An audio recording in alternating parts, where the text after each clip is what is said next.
definitely a thing. Is it? I'd like to see if there's anything anywhere I can speed up my internet. Is there any programs I forgot to turn off that's digesting my internet network?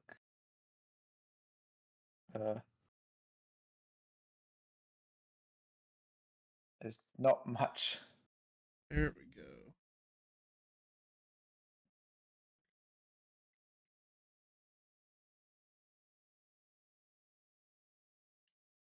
It's not like who's having RGB. I always turn it off.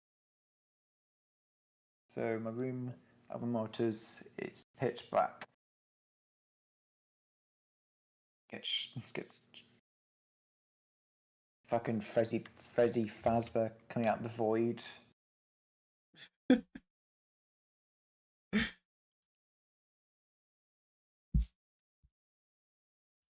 I only know about that series through memes and memes alone. Oh yeah. Yeah, it's like all the lore for my game. I mean, I think our friends would occasionally tell me about it, and it's like I then get lost like halfway through. But all I know now is just the memes.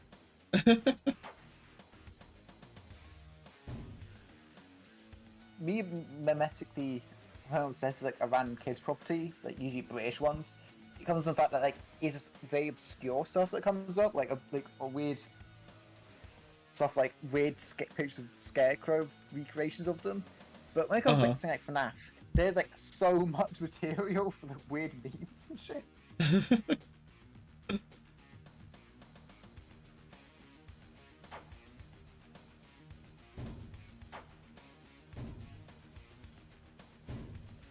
Ooh. I can change my character model. Oh yeah, you can do that. Options. What's there? Play configuration. Grunt. Ooh.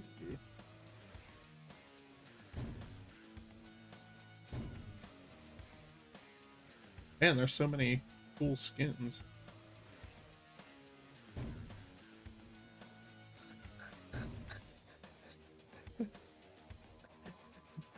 The three genders: male, female, cyborg.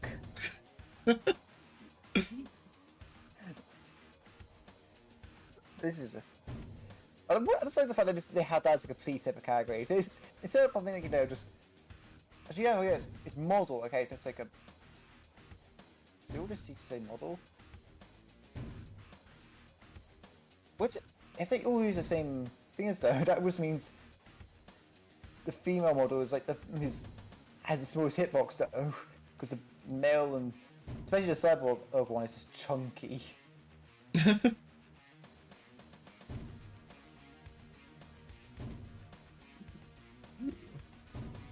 There's a bunch of cool like player name cards you can use, and they're like references to other games that aren't even id properties. That's really cool.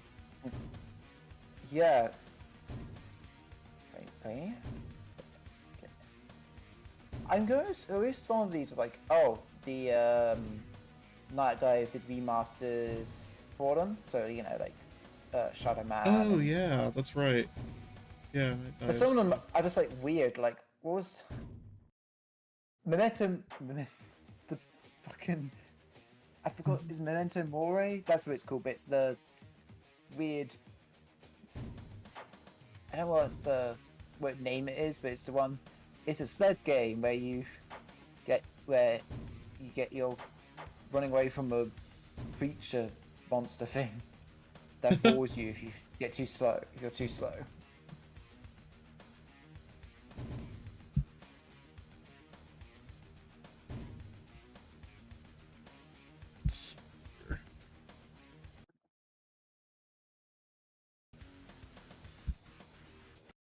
Also, the model thing reminds you of a very dumb joke I watched on a video watch where they were looking through the Criterion announcements and there was the others and like, oh yeah, the gender.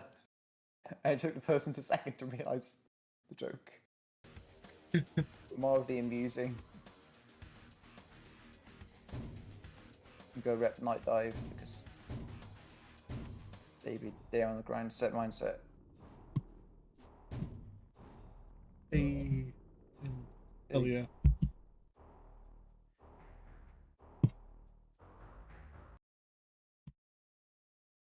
All right.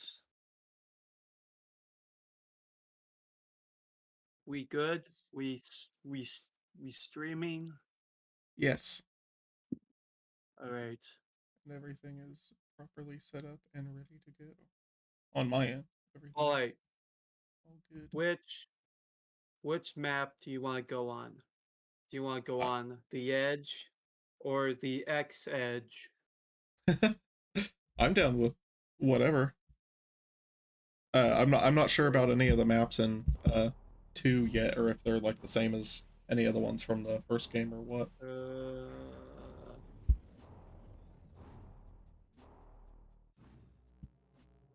Let's go to the slimy place. That sounds like a fun place.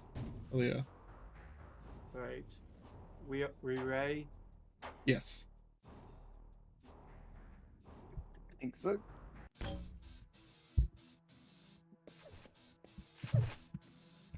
Ooh, my sensitivity is way too low. I'm gonna mess with that real quick.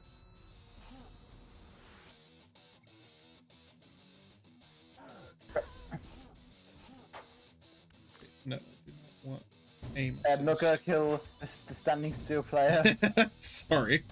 I didn't realize. Temptation. Okay, I'm good now. Oh shit. They gone? Oh wait, oh god, you spawned on the fucking Hyper Blaster. Ah.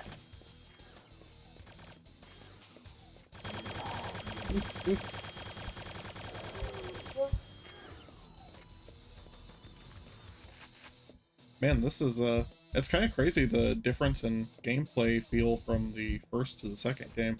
I've been playing some of the single player and it's so much fun. I've not had a chance. I think I played a bit of the single player. And it's like, oh, it finally the audio finally, the music finally works. Oh, shit. That's the wall. Wait a second. The grenade almost killed me at the end. I just saw in the wall like, oh shit, and then, bro. Alright. I just. You won't believe what I'm doing to you. Oh no. Wait. Ah! Necrophilia.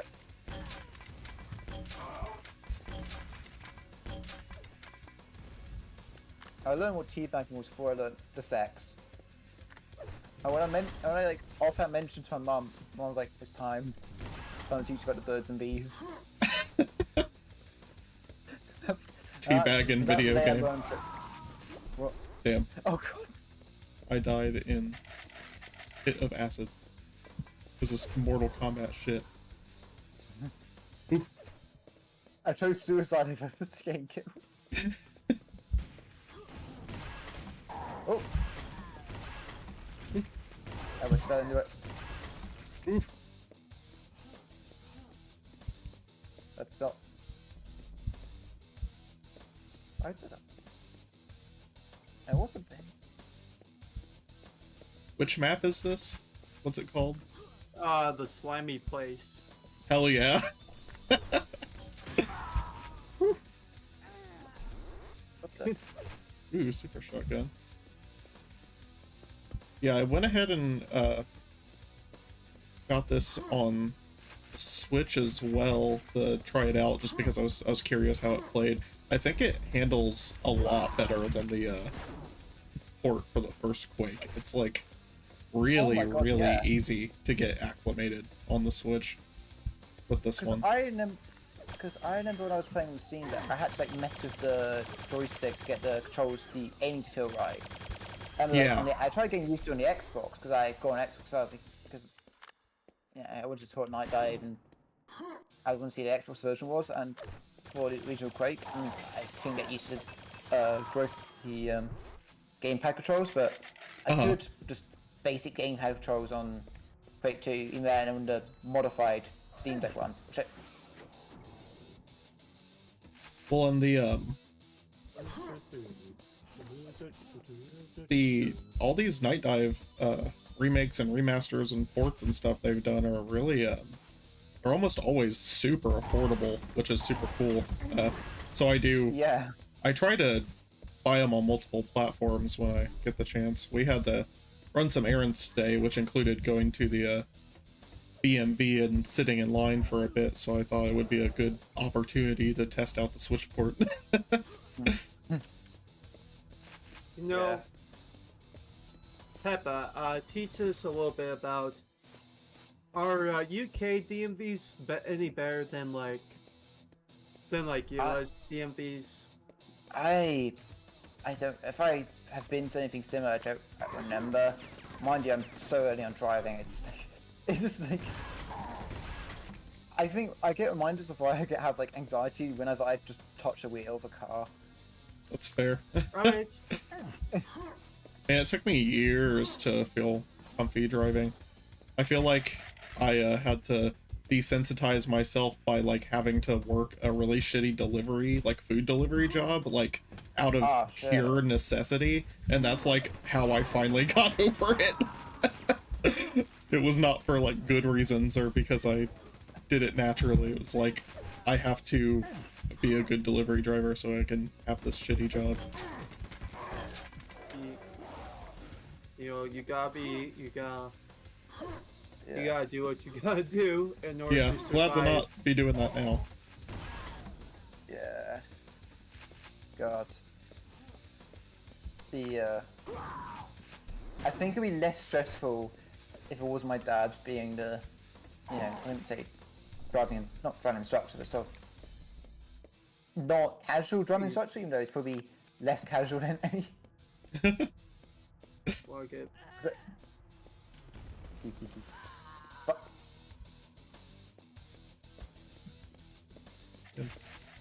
It's always interesting to me how some people just don't really have any anxiety to begin with when it comes to driving cars, because I always thought of it, and maybe it's just a me thing, and maybe that's why I was so anxious, but I always thought of it as being like, oh, I'm learning how to drive the most dangerous thing I will ever wield in my life.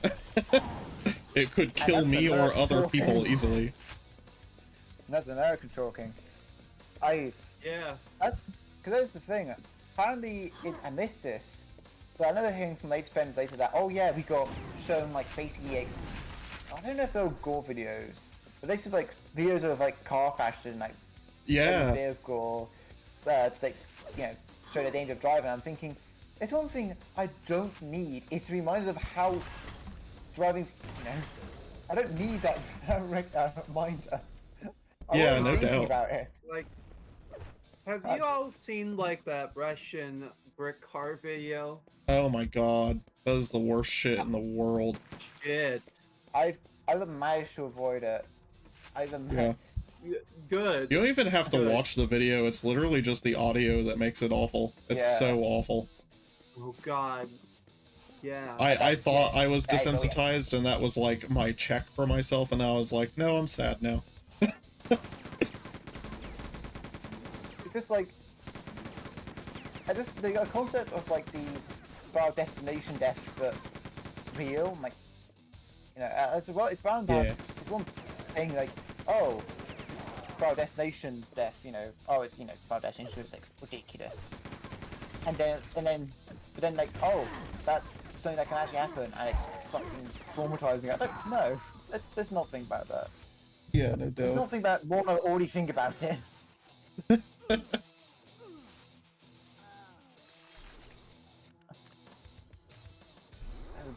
I had to sit in a car for a lot of last week, and I'm like, no. I enjoyed the fact that drives were like a few minutes most of the time, if walking isn't an option at all.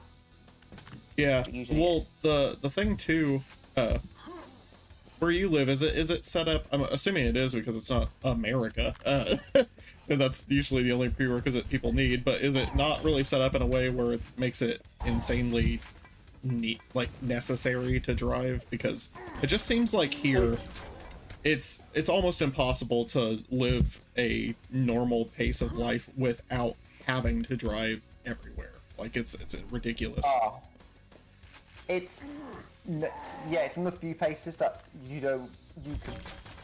I can imagine you can get by not by without needing to drive because the bus services are really good here. That's good. It's remind you. I mean, I've watched a few videos where it's like just as like how it's like it all comes down to America being a very bestly made country. Uh-huh. I don't think many places have the privilege of just being like, how many miles long is it? I don't think it's even 50 miles across long.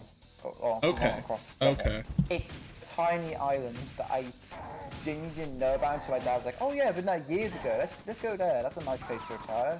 And I was finishing uni, like not finishing, I'm dropping out of uni. The idea of I would have probably just turned to dust if I spent another term there. I feel that.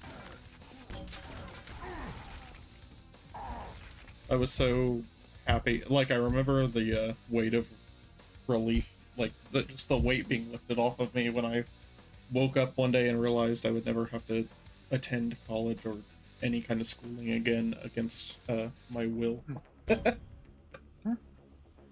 When I was like, oh, I'm done now. If I want to do this again, it will be by my choice of my own volition when I feel like I actually am ready and mentally well enough for it, which is very cool.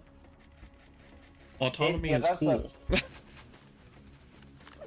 Yeah, it's one of those things. I think I've had like a similar experience, but like it takes a bit to like really comprehend. Like it's done.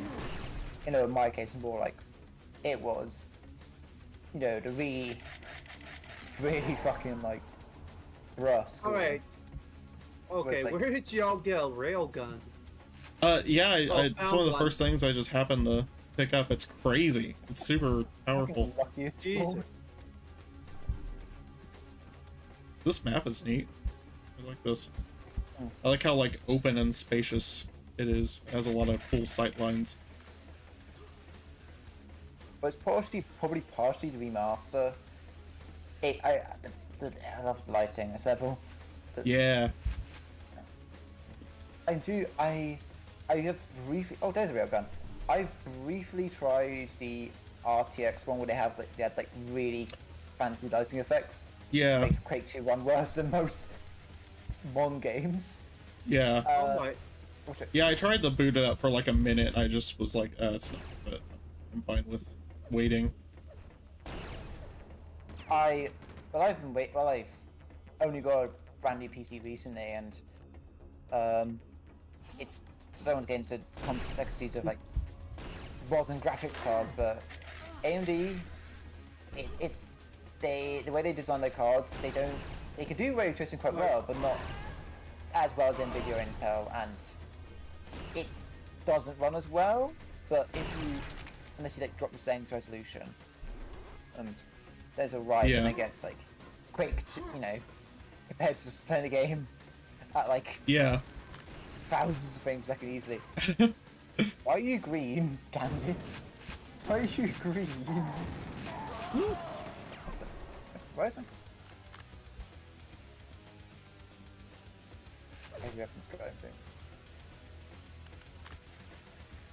I think sort of file size, it was one of the first games I tried out on my new computer. So the first one of the few games I played was a disappointment. Which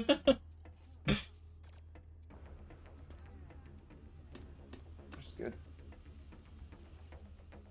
I'm really excited to see what else they do. Well, one thing that I really want, I was talking to Chloe about earlier today, I would really love to see Night Dive or some competent studio do a re-release, remaster of Perfect Dark. Oh my god! Do you know about the 360 version? That's the one of the games that. I think they released it on was it on the Xbox 360 arcade? They released like a port of it. Yeah, I thought that was a really good version. Yeah. Does need to come to PC like properly. Yeah. Because of emulation. That was one that it was like available through backwards compatibility, and correct me if I'm wrong. I think if you play on like an Xbox One X or one of the series consoles, it's now in like 4K. Oh It's, like, shit! crazy. Wow, So that would be cool. so You know, I would like Night Dive to like do a remaster of like the first Silent Hill game, or at least a competent studio to like do the old Silent Hill games. I was just playing that with Chloe recently. I have a copy of the game, like the original PlayStation copy, and I totally didn't realize I was planning on playing it on either my PlayStation 2 or just playing a port for the PS3, which is actually kind of a buggy mess. oh But I was saved by a video, like retrospective on Silent Hill, where the person that made the video was saying how they found that the best way to play for them, or like the way that they liked it the most, was to play it with the PS1 disc in their PS3, because all PS3s, even the slim versions, still have the hardware for PS1, just not PS2. So I got to play it upscaled to, I think it's 1080p on the PS3, if I remember right, either that or 720, but it looks considerably better than it would have if I had done it on the PS2 on smaller TV. So it's pretty awesome to play it that way. my PS3 we have is I think it's the latest model made, so I don't know if it's much of a difference in the other slim model, but it does not have PlayStation 1 compatibility. I don't know if it may have that. I know it just doesn't have the PlayStation 2 stuff though. Yeah. I thought for the longest time, after I got rid of my like OG model, like the fat PS3, I thought I couldn't play any of that stuff. And then I guess it's just weirdly under marketed as a feature of the newer models, that they still have the guts for PS1 compatibility. So you might try an older game to see what happens. Because I thought I've had it for years now and thought that I was just sequestered to playing that stuff on my PS2. But yeah, the upscale is really nice. I'm excited to try out more classic games on there that way. Yeah. If I had the room, I probably would. I do want to get more retro consoles. My cousin, she actually tries to connect them. I'm like, yeah, I usually like emulation, and then I try emulation, and there's one weird nitpick that PC not able to enjoy it. Yeah. But I was like, oh wow, Dolphin animated it. Wow, I've never seen this game with such clarity. Frame rate feels off though. It feels a bit off. And then I just have to stop playing because it just feels off, and nothing online seems to help me. Yeah, yeah. Annoying. So. Yeah, and I haven't messed around with a lot of emulation for that reason, just because I know that it seems like it's a commonly kind of a really not something I couldn't figure out, but just like a tedious or like a time-consuming process per game, depending on how you do it. And I'll always try to find some sort of workaround to see if I can just play it natively and see if I can naturally upscale it or do something with it to make it a little more modernized or convenient in some way. But yeah, the emulation, speaking of that, there are a lot of games that I think are kind of stuck in limbo as titles that were only released on like Xbox 360 arcade or the Xbox 360 indie games market, that you just really don't have access to anymore, and it's kind of sad. Like, there are a lot of really neat games out there that are kind of just unplayable now once those services shut down. I'd like to see a crack for them so people can get them again. Like, wasn't the Simpsons arcade game released there? That might be one of them. That sounds familiar to me. Yeah. If that's the one place they ported, at least that game is probably available via emulation. I'm not trying to think what other games that maybe like lost media because of that. Because I missed Yeah. out on the 360, and if they didn't really double down on the backwards compatibility for Series S, I probably would have sold my Xbox One for a 360. I would have Uh-huh. gone backwards because of how lackluster the Xbox One library was. But now it's like, Yeah. oh, it's like the best way of playing some games because of the weird quirks of having an old software being like played backwards Oh my compatibility. god. Heavily weird. I think I found something that'll really. Oh god. Fuck. What the Man, fuck I, you found in Quake 2? Oh. I found the BFG. Oh shit! Ooh. God damn. Keep hold of it. I say that. I guess it's gonna be in like one very precarious spot to convey about. That's the one reason I have upgraded to Series S, is just how good it plays older games. Yeah, that's something that has made me a little sad that I didn't stick with Xbox over the years. Mostly just that, like the backwards compatibility catalog and the being able to kind of upscale and run older games on better hardware. It's not that worth it. It wasn't that worth it on Xbox One. I don't even say it's that worth on One X, because it was just like, oh, the games are sharper now. I'm like, okay, they run up there as well, but it's just like, it's just the one generation. It was just like, no. If I had like, you know, if I had, you know, I don't know what's the phrasing I'd use, but if Child Brain was smart, I would have got the 360 and then got the PlayStation 4 and then got, I don't know. And I'm getting a PlayStation 4 now to sort of to try and make up the loss for basically buying 2 monitors. Yeah. Trying to at least make money back on selling it for a CX route, because CX is like this big used shop, and you get more money if you you get more money from selling things if you sell it for a voucher. So I'm going to sell it and then maybe buy a PlayStation 4 with it to catch up on like years of games. But I think I've sort of experienced some. If I've asked people for like game recommendations, it's always games that have either been towards PC or always on PC.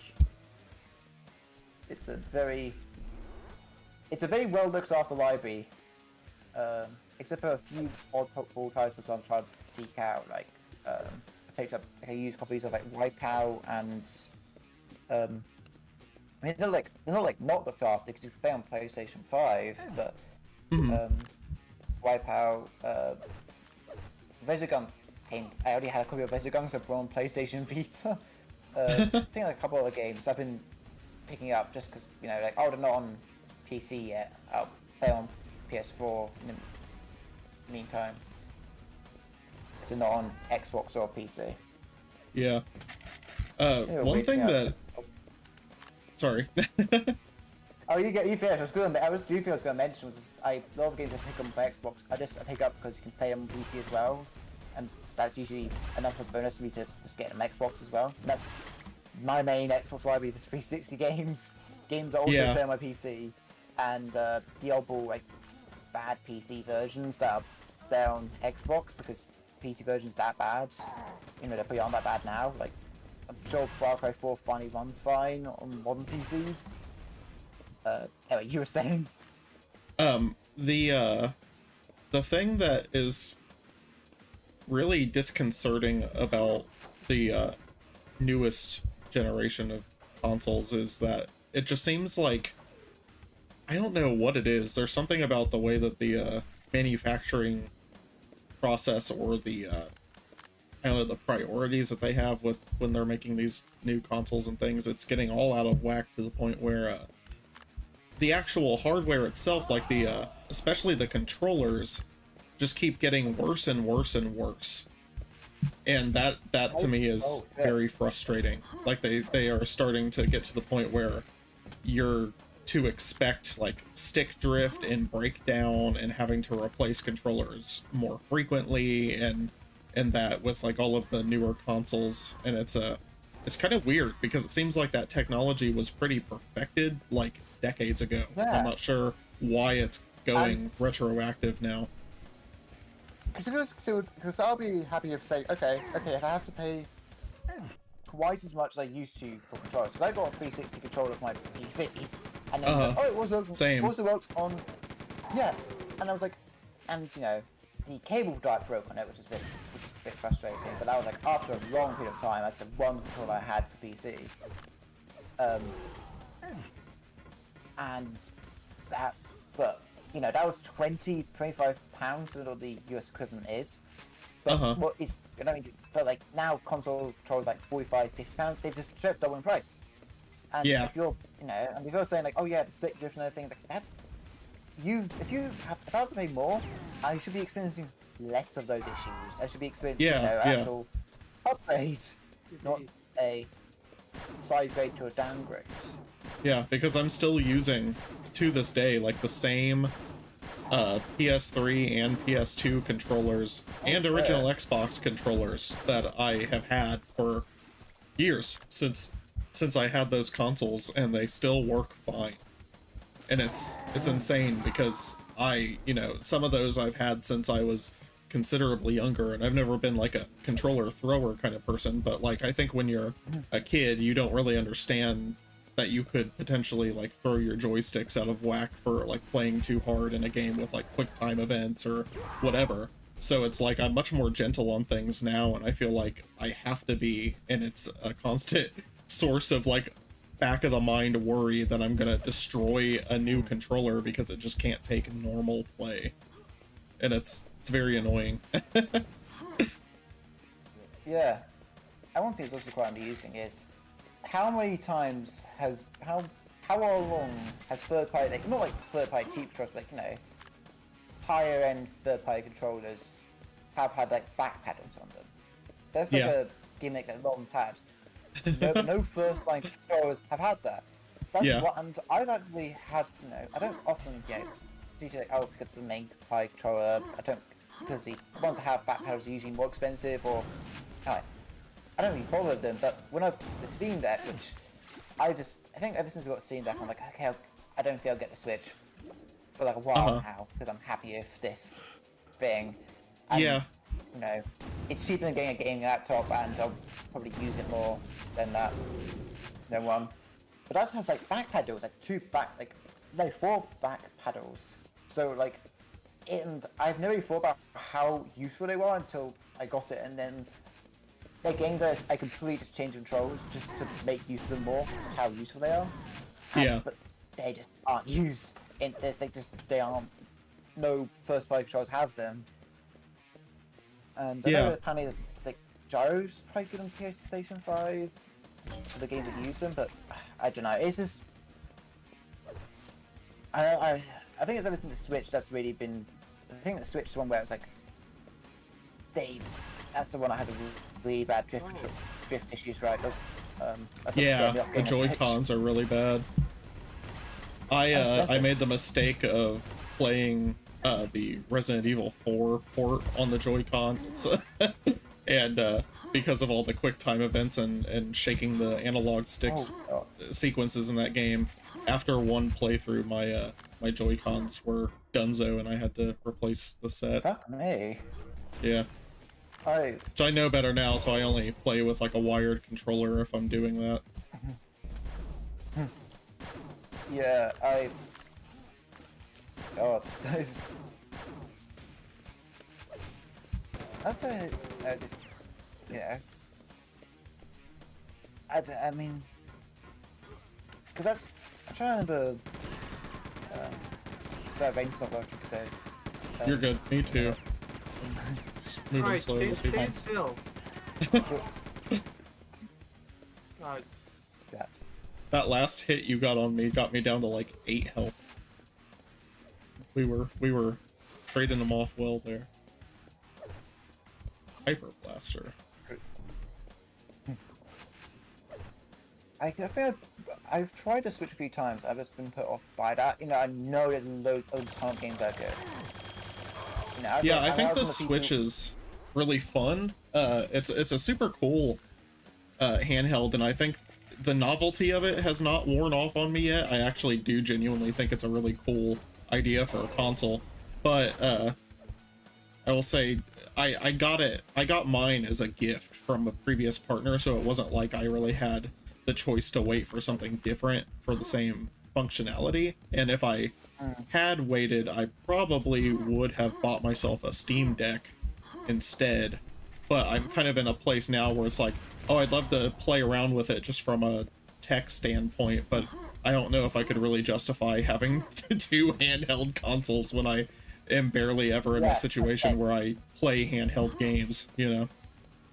That's pretty what I realized when I got Steam Deck. It's like, oh, in my life now, I'm not in that situation.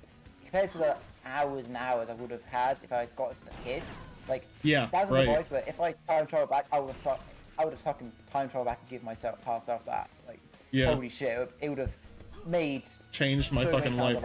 I would have played so many more games, and everything. Because this is sad because you also see the Steam Deck as like so spiritual successor to the Switch, although way more fucking complicated. Yeah. I mean, I may make a mistake. Maybe I make it more complicated than it should be, but compared to how, you know, for people like, oh, Doom port, you know, that's like a lot worse than the other console versions. You get it and it works. It's with Steam Deck, you get it, and it's like, oh god, the battery life's completely like hour and a half. And I mean, I've tried like trying to mess with settings and everything. It's still not great unless you drop the frame rate down. Then it's like okay. And now getting the same experience as the Switch. I mean, that's funny. It's the very console optimizations they do for the Switch that, you know, and the hardware and everything that. It's also the really good battery life you get in those versions. Yeah, the Switch, one thing I've been super impressed by with it, and I mean, obviously I'm not on it like all the time, not like a kid would be or something, but like at the same time, I've still put in a good amount of time with it, and I'm super impressed by the battery life. Like it's super solid compared to what I was expecting and what I thought would be essentially the feature that wore out first and within like the first year of owning it. But it seems like even when I'm playing the few times I do get a chance for extended like handheld play, playing with the brightness settings up pretty high because it's like daytime or whatever, it still holds its own really well. I never run out of battery before I'm like ready to put it down, which is cool.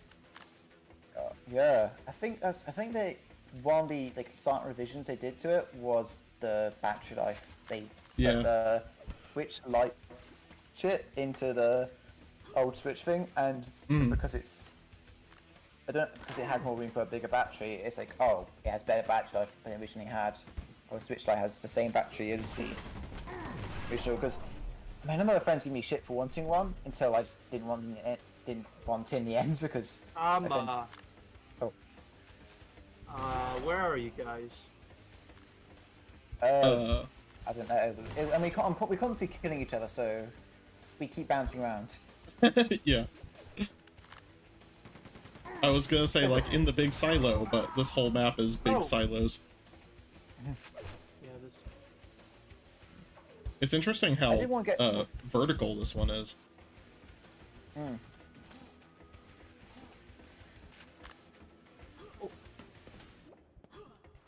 Oh, quad damage. Oh shit. Hello. Bye. Sorry about that. By the way, the quad damage is in this pool here. That's what we need to say.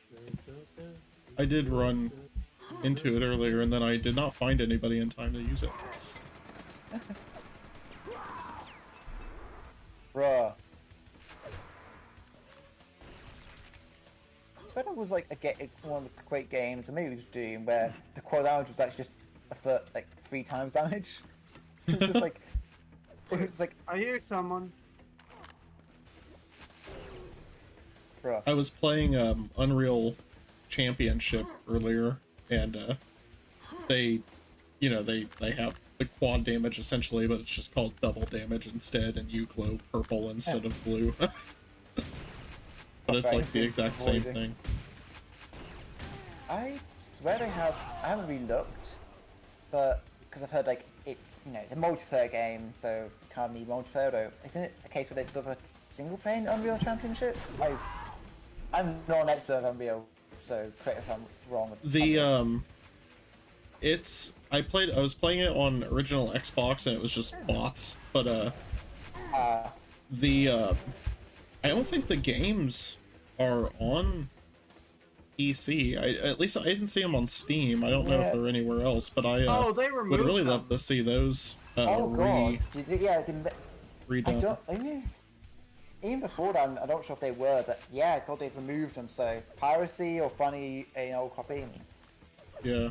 Yeah. so even if they were on PC, you would have to go out of the way of finding them now. It's just like, I can't get over the fact. I mean, I already owned Unreal Gold, but I didn't really bother to pick up Unreal Tournament because I thought there's so many and I would be shit. And I was like, oh god, I actually wish I really got Unreal Tournament. My stinginess has bit me in the ass. Oh fuck. And I was like, it's just like compared to like Postal 2 still getting updates for how Half-Life 2, runs really well on one systems, while fucking Crisis 3 doesn't, so you have to pay for a remaster that looks the same through the ROM well. like Unreal it doesn't work on one system, they just moved it outright. I'm like, are you kidding me? Yeah. I've been trying to just support some of the cool local shops we have more, and so I've been going and getting stacks of like retro games at the local game store, and there was one that I got when I was just looking for some like lesser known shooters or like things I hadn't seen or tried before for the 360, and I grabbed this one that's like a World War II shooter called Enemy Front, and it has a ton of really awesome features and ideas, but it runs like utter dog shit. It's the PC one of version. yeah, and I think that I'm gonna have to try it on there and just sell back this copy for like store credit or something towards something else, because it's like it got to the point where the further into the game I got and the more complex the level details and the size of the maps got, the more like borderline unplayable it became. So it was crazy. I couldn't believe how bad it played. I was a generation off that, because that's the reason why I was tempted to pick up an Xbox 360, but especially with how little data there was back then, I don't know if it's, I don't know if I'm going to pick it up and feel like horribly. I find I'm like getting used to like above 60 FPS now. It would make it hard to go back. I think I'm more. I get that. Acceptable, or what's the term? Accepting of it compared to a lot of people nowadays, because like I'm playing like Saints Row 2, and it's like, oh, that it's stuck with those FPS, but it's the best way of playing it, other than unless you want to really mess around with mods and PC. So just playing it on using 2 generations worth of console, improved 2 generations worth of console hardware, finally runs well. Yeah, I'll say that I actually didn't realize it until after I didn't have a 360 anymore, and I started to get some of my favorite like 6th and 7th gen games again on the PS3, that as far as those consoles went, PS3 ports were almost like unanimously inferior to the Xbox 360 ports. So I didn't realize. I was like, oh, I thought the game ran bad before. Now I'm realizing that like my PS3 is a much better Blu-ray player than it is a games console. And that was kind of too bad. But I am starting to kind of replace some of the ones that I know have exceptionally bad ports with the Xbox 360 versions because they at least run better, even though they don't particularly run well. It's at least an upgrade. Any warnings? Because I know LA Noir's like an opposite case where it was ported to 360, so... Rainbow Six Vegas 1 and 2 are trash on the PlayStation 3. Oh, thank God for the PC version as well for that one. Yeah, that's probably honestly the only, or like the best way you'd want to play it. I was playing them on older consoles for the nostalgia mainly because I put a lot of hours into those as a kid, but I'll have to get them on PC again sometime. I think that would actually be way better. I've been playing because the whole. A large reason I got the Steam Deck, and I was like, okay, I'm not going to do the whole getting a gaming laptop with in the last year of uni with the student discount. Leaving uni, it meant that wouldn't work. Or leaving uni early wouldn't work. That means it wouldn't work. And also the fact that Steam Deck is like bad and or not bad performance, but it's bad and what I would have wanted from the gaming laptop. The few times I'll be gaming on it will be, we have. The few times I'll be gaming out of the house, I'll be able to game it more, and also it's good, But when I got it, I was like looking for 360 PS3 era games, and games from Windows Live, man. I want to play Bulletstorm, but because I've got it in Linux as well, I need to find out how to remove it on Linux. I mean, there probably is a guide somewhere, but it's a bit of a pain in the ass to try and find it, because not many people are reporting on how Bulletstorm works on Steam Deck. Can you quickly pause the game just so I can use the bathroom, because hydration. Oh shit. Oh, it's pretty fine. You can build up the KU ratio on my a stationary character. BRB.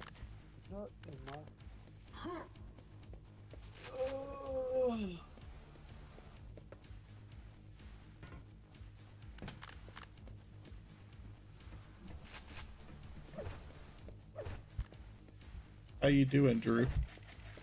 I'm fine. Good. Thanks for hosting and having this set up by the time we all got on. Oh my gosh, I discovered a pretty insidious trap. Yeah, these maps are really interesting. There's a lot of it's like they all have way more going on in terms of the overall like kind of gimmick. Oh shit. Ooh, fell in the lava. Oh, is that you can get caught in there? Yeah. Oh shit. Is it like an incinerator? Yeah, just here, you can do it to me. No, I'll find it. Let me. I think I'm going over here. I accidentally fell in lava and died, and then had to reset. Oh, I see. Okay. Oh my god, that's awesome. I love that. Yeah, this is neat. I liked the one we were on, not before this one, with the one before that, where it was like a remake of that other one where we were doing the X fight in the last stream. That's really cool. I like the big open maps a lot. Yeah, too bad there aren't any axes. Hold on. Let's see if we can do something similar with just the blasters.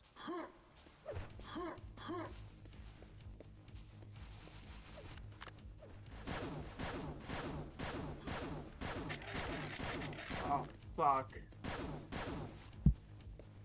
Hey, weird moaning sounds.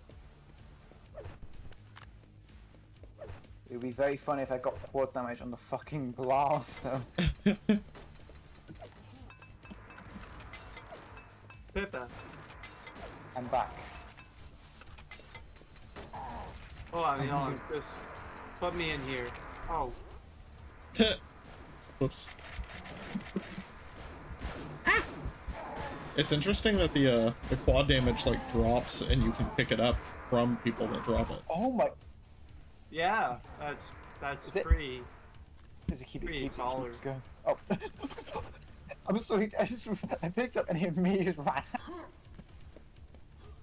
Those I was gonna say, oh, I guess it just like it keeps it like resets the timer, but it doesn't. It just fucking runs time 5 seconds. I don't come by the door. Damn it! See, that's like the worst embarrassing. Peppa, is your new short on YouTube? It's been on YouTube for a while. You know, Okay. If you really, oh, I can watch Just- it. I mean, oh. Yeah, I'll check it out. I was gonna say, if you want me to, I can put it in the description of the stream after I'm done, before it's like uploaded. I could Like, put a link to it if you want it there. The ever so slightly uncensored version, and like only censorship. It was literally just I did like a weird color correction on YouTube just in case Who they. wants to? Oh. Who wants to get jibbed? No. In real life? No, you. Workplace safety? Oh god. Like usually, unless you really fuck up, that's like partial jibbing. What was the one? It's like a machine that like. I'm not the most well read on like horrific industry. Oh accents. god. I fucking put quad down to a rocket launcher. I have become a nuisance destroyer of worlds. Chloe showed me Oh, this God. really funny tweet yesterday, and it was like said a weighted blanket is not enough. I need to be crushed in a hydraulic press. You know. It's like crack a pop. Why are there like 3 quad damages in here? What the fuck? I picked up one and it immediately disappeared. Like, Yeah, there were like 3 almost empty quad damages on the ground. I'm sorry. I'm so sorry. You had the worst Oh, fucking God. spawn because I killed you, and then you literally spawned right next to me and I killed you again. Thinking, oh, yeah, it's empty. Oh, it's not. Killed you again. I feel kind of bad. Shit. Bruh. Shit. Yeah, I would really I have like 8 to see some Unreal series ports, like some new ones at some point. I think that would be really fun to revisit on PC, but especially on like having them available on Switch and stuff. That could probably find a new audience really quickly. Alright. That Sure, means- but you know, Epic be focusing on the Fortnite. Yeah. Well, I mean, if they license it out to like Night Dive or someone else, I'm sure it could be done. Sure. I mean, like those, like the workload they have is crazy because I mean, this too was a delay to try and time it with 25th anniversary. But the fact that they released Rise of Triumph and then next fucking week or two, Quake 2 Remastered comes out. I'm like, are you? Holy shit! The Like I got it for free because I already own it. Right, and that's something that I thought was really, really awesome, is that they gave it away for free to people that already had it in their library. Like, I thought that was such an awesome thing, because it came with a new expansion as well. I'm excited to try out the new levels. Yeah, It's right. fucking basically, you know, I've paid for worse remasters in so many times just to get the game, just to deal with like a technical issue or just out of curiosity's sake. You know, just if it's sales doesn't matter as much. But like, holy shit, this is like a really great remaster and it's free. And even in console, it's really cheap as well. But, Yeah. you know, but I Have really you- What's the worst like port or remaster you ever played? The Silent played a Hill Silent Hill HD one. collection.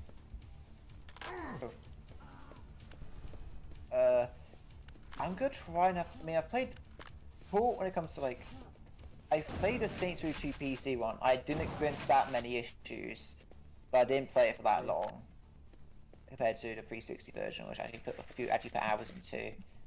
Otherwise, I mean, I'm trying to think of any really bad ones.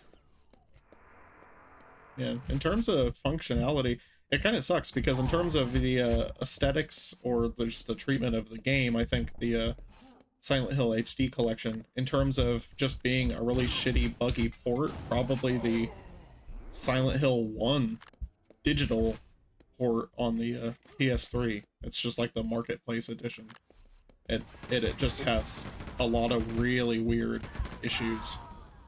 They're very pervasive as you get further and further into the game.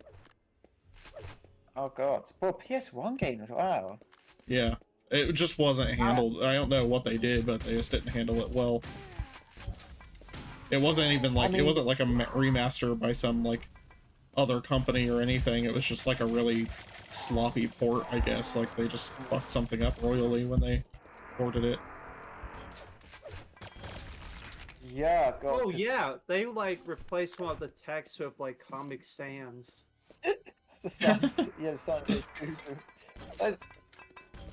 What the? Because I mean, it ends up being the.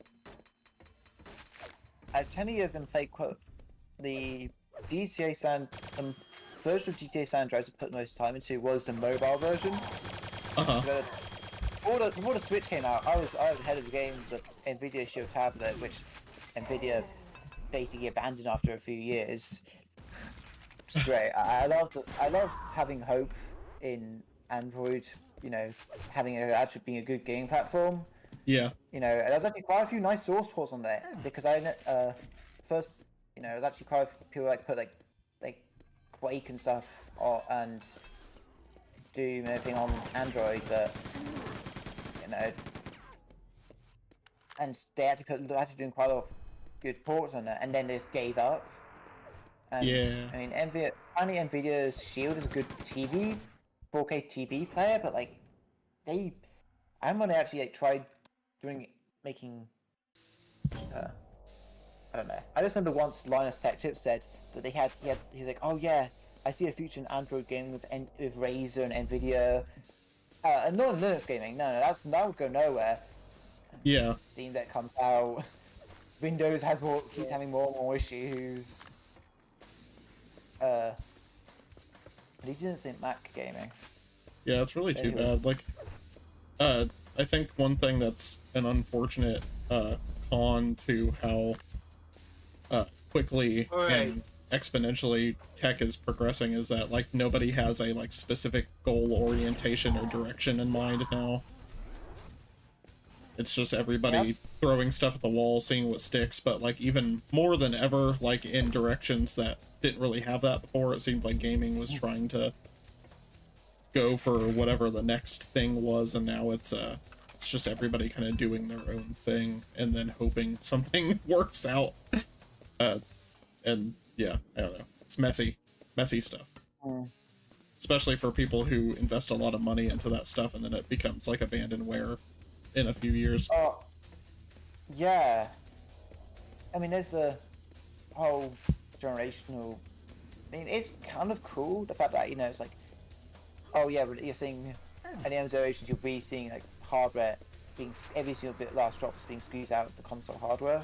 But it's also like recently where people like had a bit of a sudden shock when games are like coming out designed for next generation hardware, and now games don't run as well anymore. Partially also because they're not programmed well to rush developers. But what are you gonna say, Andy? I'm just muttering to myself. Yeah. That's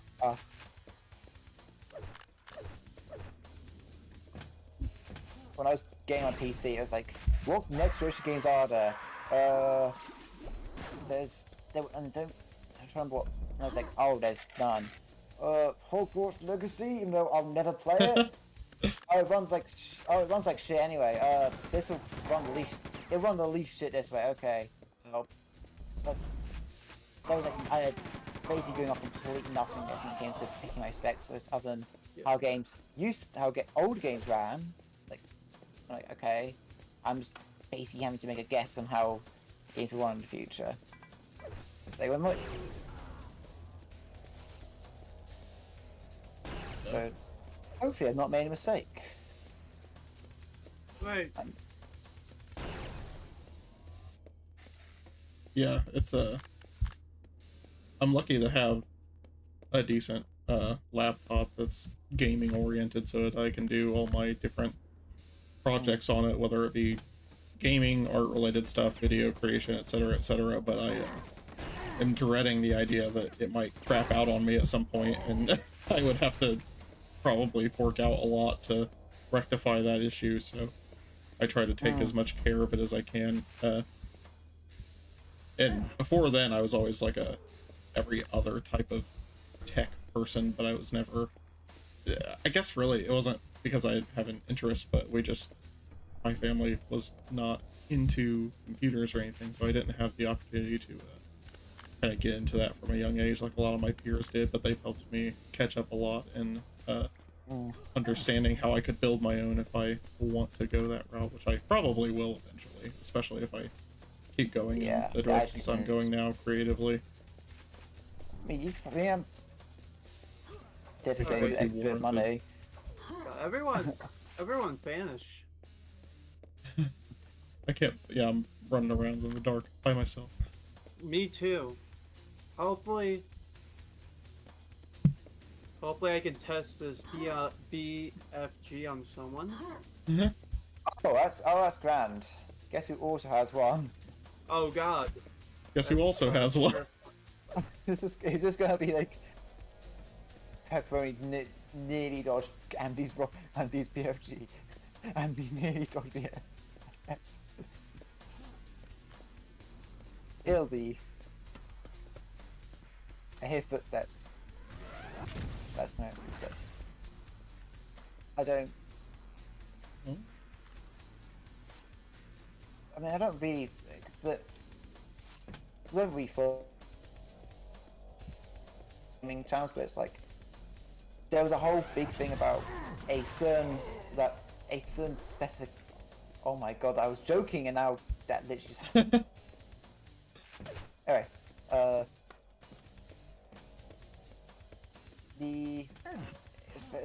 there's a whole thing about like the NVIDIA's graphics cards don't have enough video memory for modern games.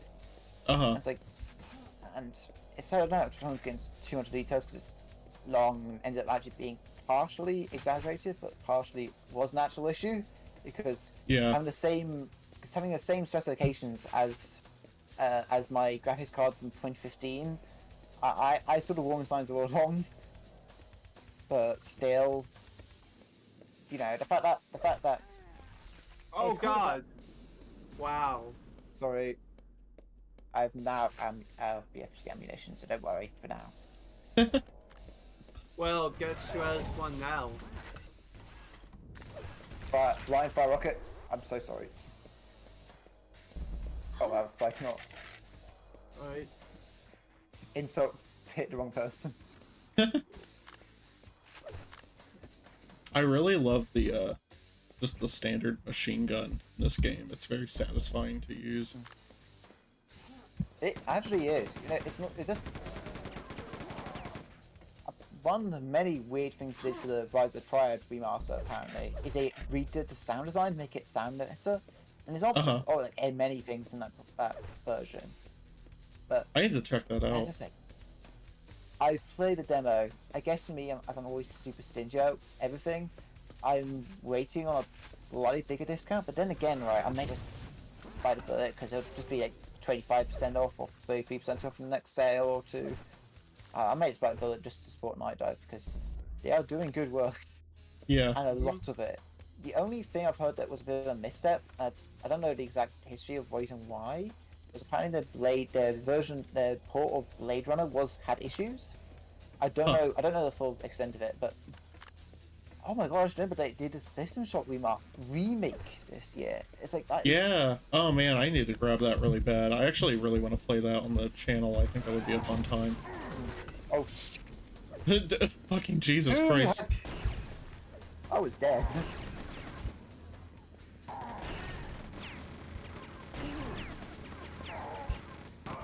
I really tested the demo and it, I remember playing the OG System Shock remake demo like years ago. when it was like on Unity. Oh yeah, yeah. I knew. Was it. Is it the same studio? Was it like their first build of it? Night Dive. Wow. Yeah. Those fucking screams are brutal. Jesus Christ. I've turned the volume down so I could hear people talk over the game. But I just heard the massive scream. I liked when we were playing the last time and we were doing the axe fight in the big courtyard, and every other swing that you take, your character just lets out like a hideous scream. Like it's super funny how brutal the sound design was in these. Was it mostly Trent Reznor just in the sound design for Quake? Like, Yeah. Not just the music, but I said the sound line as well. Oh my god. Yeah, I'm pretty sure he did. I might be wrong, but I'm pretty sure that was the case. Yeah, my who were mentioning under. Oh, you're good. My weird skip sounds. my The good weird friend skip Jonathan. Sounds, I'm so sorry, I didn't mean to talk over you. your friend Jonathan. Yeah, he showed me pictures when he got the Quake vinyl re-release for the OST, Oh my god. and it was really pretty. He was showing me all the cool spiffy stuff it came with. Oh man. My parents are a vinyl player, and I think only a couple weeks ago, I've not had a chance to listen to it yet, but I did finally buy my own vinyl record, but because the vinyl player's in their room, Mm-hmm. I have to see if they would like it as well. I'll post the band. I've been regularly posting our man bands because there's like, I don't think a whiplash when I first like saw an advertisement for this. I'm like, what the fuck? This, because there's a few very small scenes with a massive overlap between, like, you know, oh, this person plays in both these two bands, or they used to play in this band.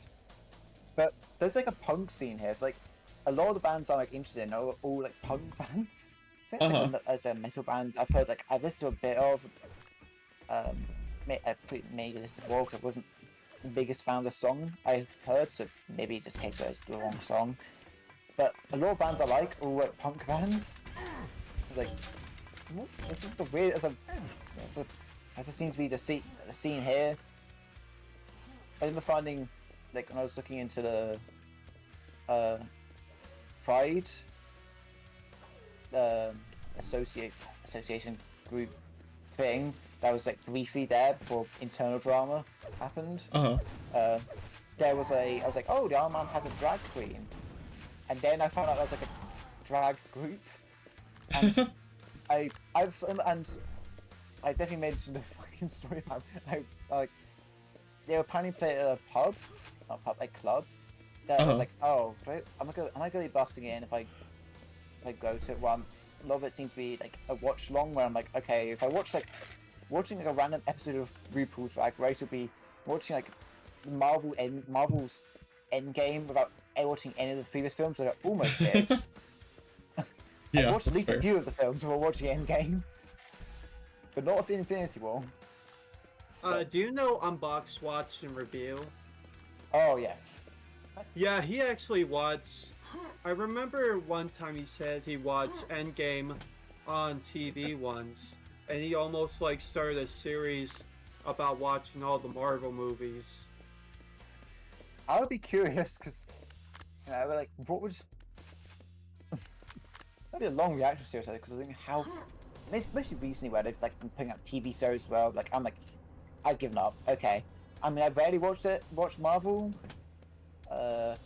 I watched the two really bad Thor movies, but I've not watched the one that's actually good.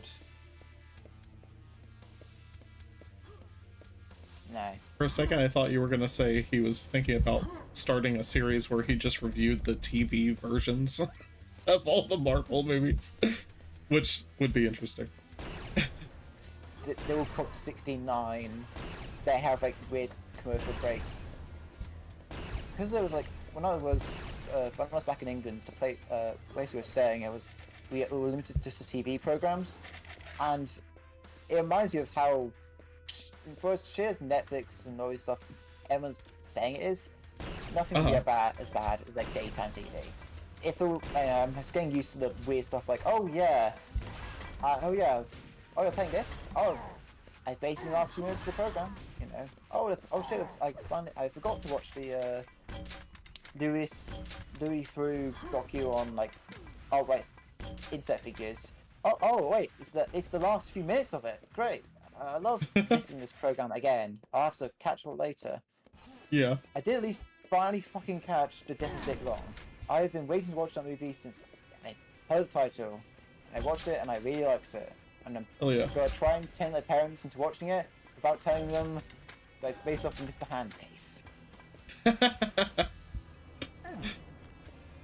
Wow. It's a plot twist in the film.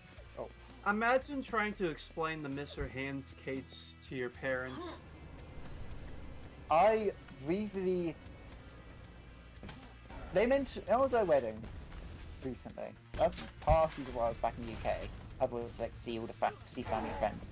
I was at a wedding and someone mentioned that, oh yeah, if you put these two pets together, they could fuck them to each other's death. And I was like, oh god. I think I said like, I reminds you of something, and then like, so it is. And when I was a kid, they're like, oh don't.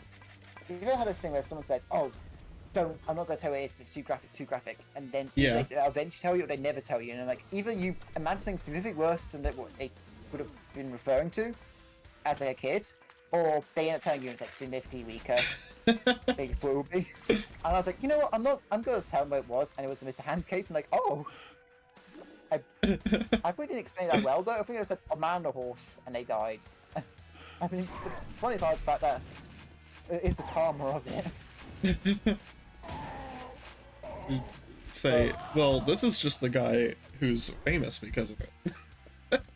This is an entire pitch black, terrifying, awful subculture of human beings, and they're operating all over the place. Should I also mention that it took place in Washington, right? Wasn't it because of a repealment of a old law against like sodomy, and accidentally legalized both necrophilia and bestiality. Oh my god! As well. Oh my god! Oh no! That is amazing. So fucking grim. Jesus. I mean, it is grim, but it's also kind of funny the fact that they made that such a fucked up oversight, because it does come from like it does come from like a very upsetting idea that, you know, they just lumped, you know, consensual acts with that, but also the fact that repealing it, they just forgot. That's funny. They had too much faith in humanity. They were like, not worth worrying about. That leads me to an interesting question. Can zombies consent? Depends on how much mental thing they have left. Isn't there like warm bodies? Like, not watched the film. Yeah. Isn't the zombie like kind of isn't the zombie like kind of still working mentally? And that film was like it's like the same personality but like zombified. It's a sliding scale in that case.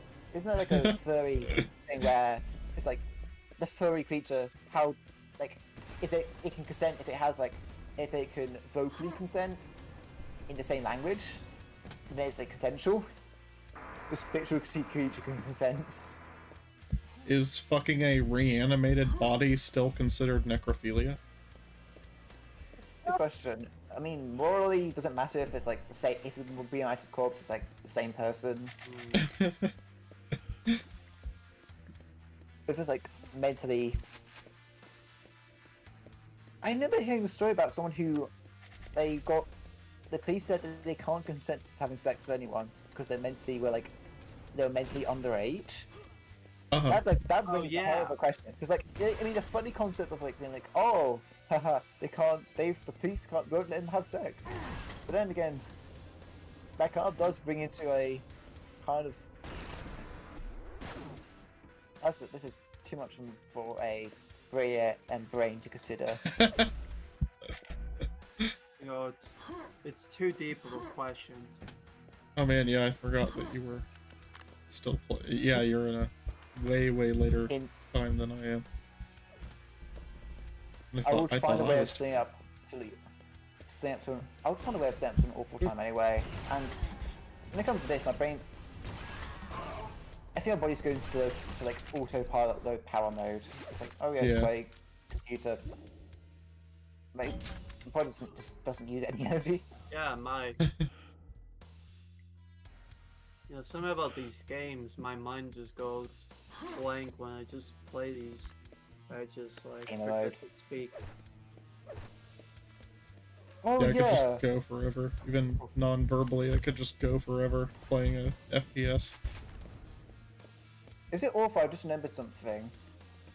To bring it back to the wholesome hundreds topic of bestiality, there is kind of positive the fact that it ends up with the bestiality dying.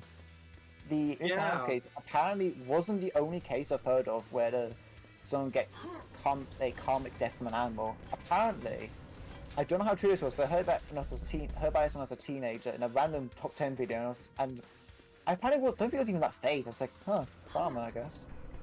And it was like, you know, teenage me just thinking about a woman dying from an allergic reaction to dog scene. I mean, Wait, was it's it? poor dog. Also, Wait, karma. do you remember that crazy bitch who like made a top 10 about why women should fuck dogs? Didn't she single-handedly create the white girls fuck dogs meme? Yes. I'm so sorry for the future of your channel, Psychonaut, by the way. I'm so sorry. No, you're good. This is the You know, content I want. Even though I swear she was like back in like Edge or first of all, one of the few people that actually deserve being bullying for obvious reasons. How many- Whitney was in Whitney Wisconsin. That was like a stage name, a fake name. She went under. Yeah, I think she was like I'll never see paw porn- print tattoos a the same porn way star. again. oh god. It was. I think one thing that sort of makes me. I somehow have not. I don't know why I've not watched that many shock videos on the internet. I feel like I've missed out, partially missed out. I Part of internet culture. watched the Gauntlet once. I can't be bothered. I mean, some of the stuff is like I can't be bothered. Like, okay, someone dies. Okay. But some just feels like, Yeah. how the fuck have I not watched Two Girls One Cup? I've watched I've seen a lot of scrap porn, but somehow I've not seen that one. It's really interesting. You're not missing much. Well, I think what's interesting about that is a lot of people, I remember it being cited as like, essentially like the inception of that. Like, oh, this was the first big video that was ever made that was like this concept, and that's why it is what it is, or that's why it's regarded this way, or why it was so shocking, etc. And I'm like, I genuinely, I can't bring myself to believe that people didn't make scat porn before that. Like, I just seems, that just seems weird. I'm just like, you're telling me nobody was making shit like this before this came out? I feel like it just wasn't known about, but it was still happening. It was just a case where I think it was like I think it was in this is like old internet, low tax, if that's a meme man, that I say Yeah, meme well, man, actually- who's like an abusive person who has life crumble because karmically, I guess. Yeah. I say karmically, of course. Karmically after that, but Yeah, I was about to mention that. Didn't like some people on something awful like commission of scat porn? yeah, that happened. I was like, was it? Is that ended up kind of being a sequel because one of the women was the same?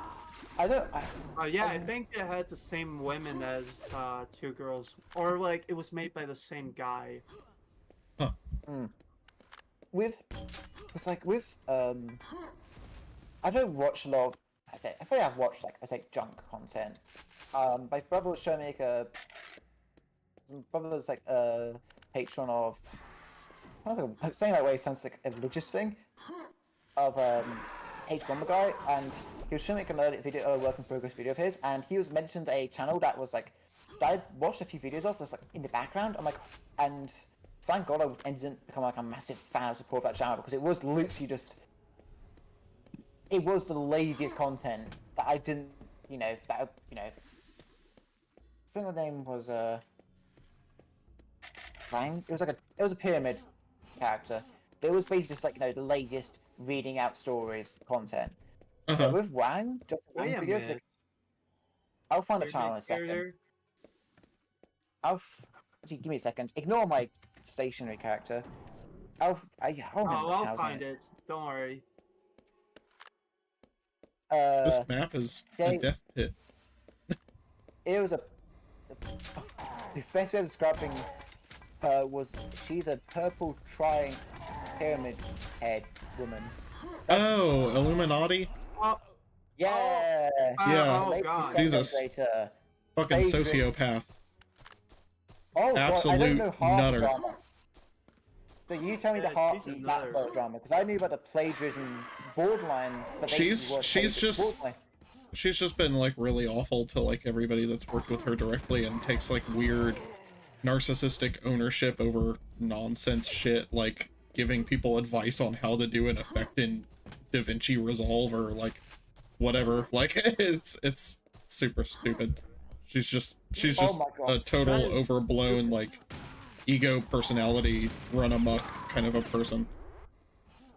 My brother was, I don't know if my brother's too into YouTube drama, but I remember when she came up in that work in progress video, I was like, oh my God, and I was like holding in when that came up because like I thought it was gonna be he'll mention a few things of her being a bit saucy wacko when it comes to like reusing other people's content or reusing like Sure.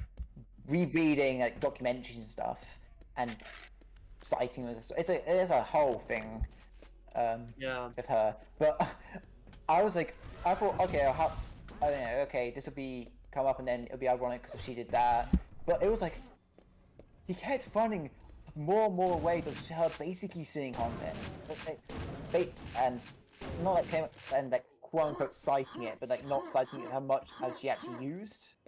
And then like what, and it was my brother's. I got to watch my brother's reaction to realize, oh my God, the irony of that. And yeah, that's but where was I going with this? Other than the fact that Justin Wang's in a few channels I watch, who does, I guess I wouldn't say similar content, but in coverage of internet stories, but like from the stage of someone who's probably has terminally online, so stuff like him being like, oh yeah, is that the same person? Or the fact that he basically, at least I'm kind of less interested in watching the Mr. Hands videos, the fact that it wasn't the last, the fact he didn't die after watching the video, because judging by a reference to a calling card that within the community, it was likely from within the community. It wasn't like, the police leaked a video of his final moments. It was like, oh, it was just like a video of him doing it. I just keep killing myself. Lava moment. Yeah. Because it was like the use of, I don't know what symbol it was. It was likely it was like, likely uploaded and before the death. It wasn't like the death footage. So I'm like, oh, the only interest I'll ever have in watching a video like that is kind of faded by the fact that it wasn't his last moments. It wasn't the. Yeah, it'd be like that. The You know whole what content just I don't understand? what? You know about those fucking NPC streamers where people pretend to be I like, heard about that. That's funny shit. I mean, it's stupid, but like it's super silly. I like the memes about it. I'm like, wow. Imagine if the Unabomber sees this.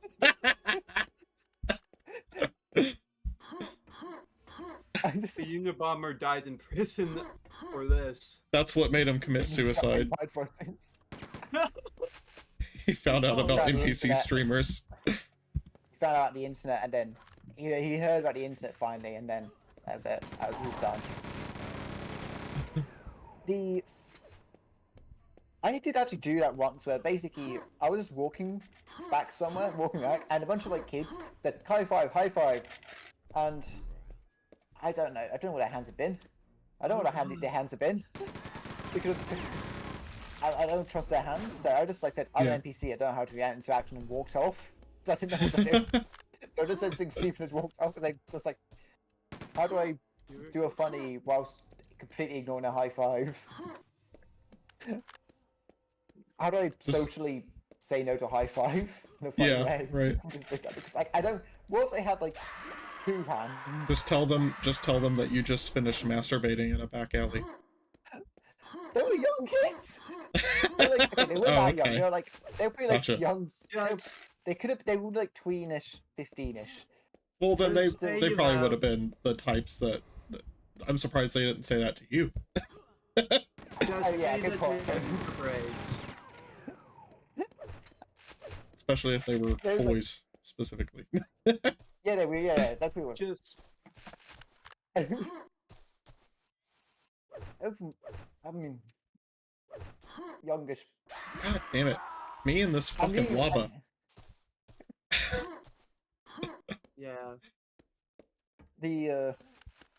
I'm not being ID'd. I still forget to bring my ID with me. But it's also good the fact that people are say I don't bother, or they seem to be okay with me showing a picture of my ID.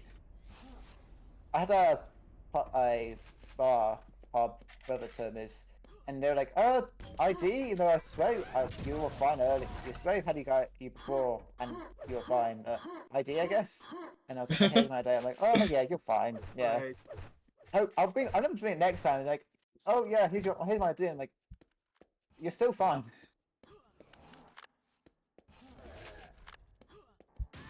Yeah. Well, it's really weird how strict some places are here with silly things like that. Like movie theaters, especially, are very weird about ID stuff. I do not look like I am a minor, but whenever I go to see an R-rated movie, they still card us. It's very annoying. Yeah. The only theater I've been carded at was like AMC theaters for some reason. Yeah. I like Exactly. It's super weird. Yeah. They're like adamant about it. God, look at how low the frags were in that because of all the suicides we had to do on accident. Oh, back in the slime zone. Yeah. I really like I'm this surprised map. I'm surprised they have the R-rated movies though, because isn't it mean where you can literally take kids to R-rated movies if a parent's with them? Yeah, and also the policy to do that is just a suggestion. It's not actually regulated by any sort of like law or regulation. It's just like a franchise practice of AMC, and they make them enforce it in like a really weirdly strict way. It's just very strange. Like I'm full bearded man walking into a theater and I'm getting carded for seeing an R-rated movie. It's just interesting. You know, it's not that big of a deal. First world problems, but you know, it's just funny. It's just strange. It's like, why do we do this? Like, why is this being followed this strictly? It's just so interesting. You were gonna say, Andy?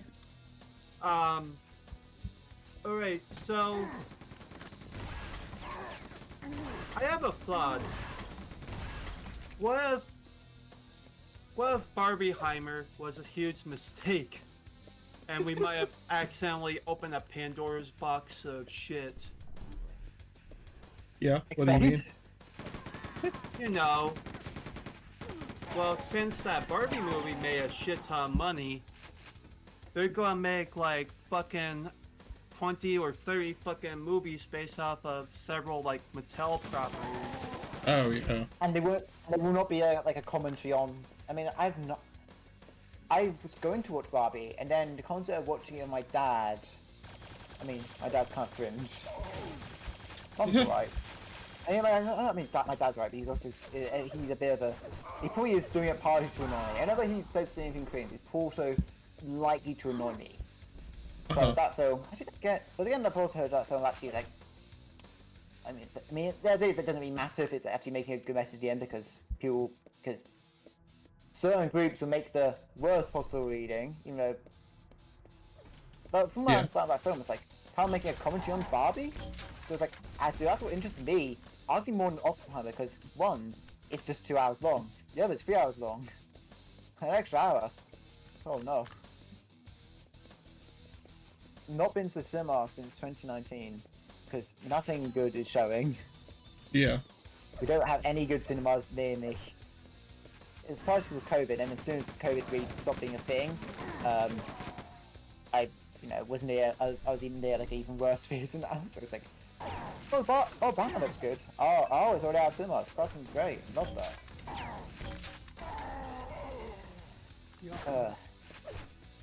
But I was gonna say, the fact that R rating is so wide in. I mean, I have issues with the 15 here. It's 15 and 18, so usually a lot of the RA films I've given a 15. Very rarely a 12, but usually it's usually like sometimes a 15. They usually give them a 15 here.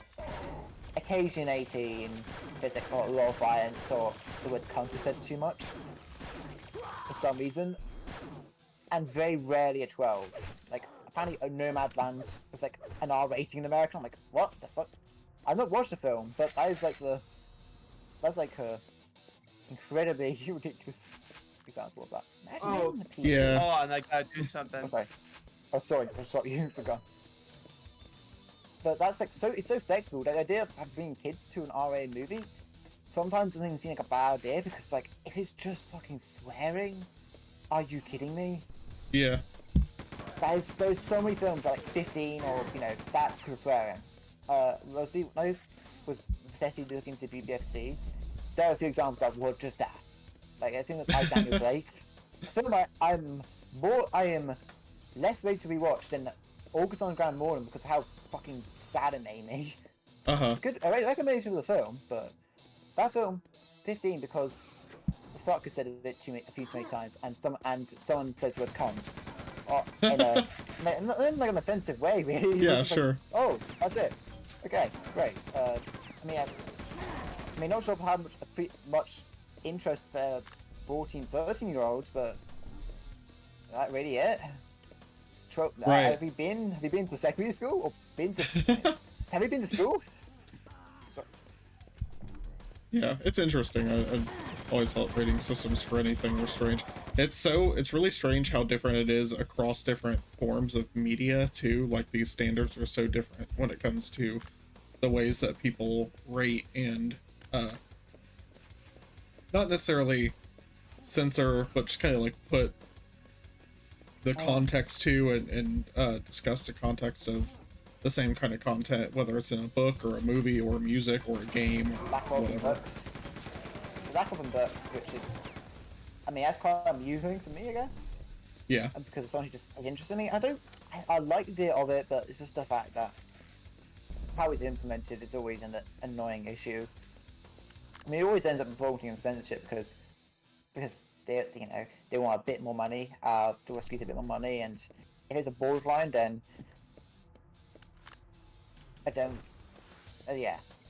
If it's a borderline, then they was like, you know, fuck it, we'll take a bit more money than just having a few seconds of more violence.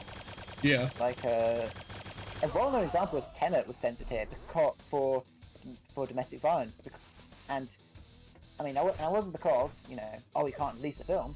It was a case where because of those few extra seconds, it would make it either a 15, so only 15-year-olds could watch it, or until you know, came home, or 12A, where you know they could take kids to you know it's basically our equivalent to PG-13.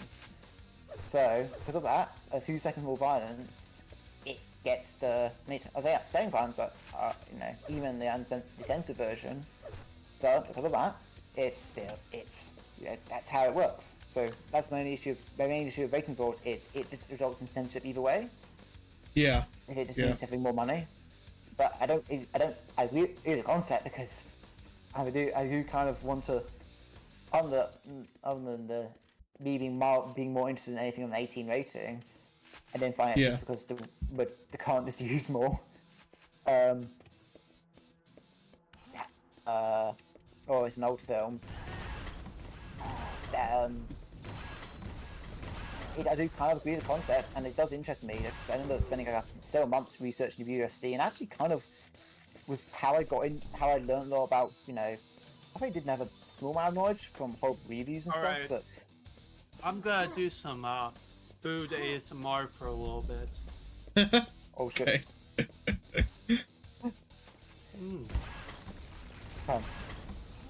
I saw a lot of my knowledge came from just me going down a massive rabbit hole about the BBFC and then getting massively sidetracked in many ways.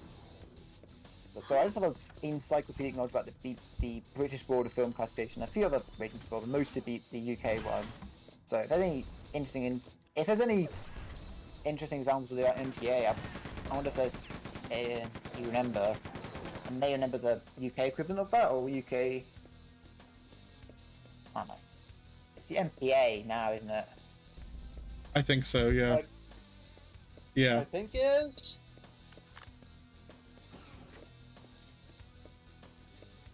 It's a lot of. I mean, it's a whole documentary about the MPA,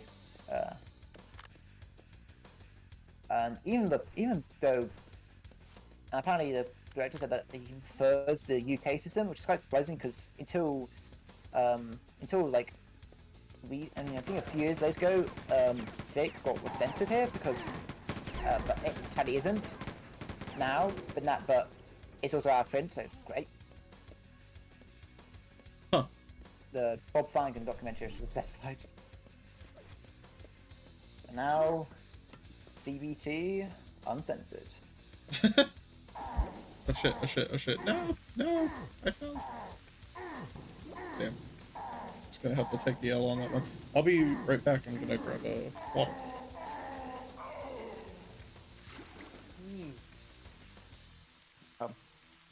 As a film nerd, do you remember any interesting examples of the MPA being weird, other than the MPA just being weird? Oh, apparently if you say enough fucks, you get an NC-17. I don't know if I don't know if that's still the case, because Uncut Gems has like, first of all, that's R15 here, so that's like, so I don't think that's even an issue of I think you can still get like, you can still say tons of fucks and still have a 15 rating. It's just if you say the word cunt a few too many times, you can get an 18. Just a bit of a weird double standard. Okay.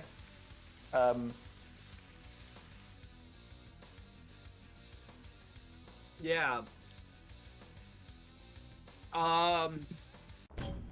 I think it gotten better, but I think you can show like mostly male nudity for like years. I think you still can't show male nudity and like full frontal male nudity in some films.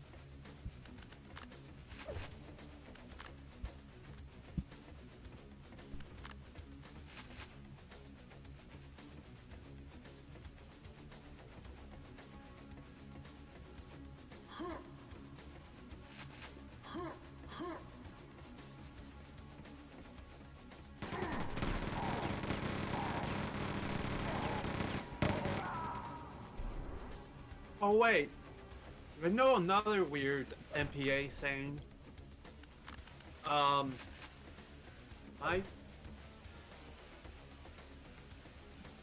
Shit.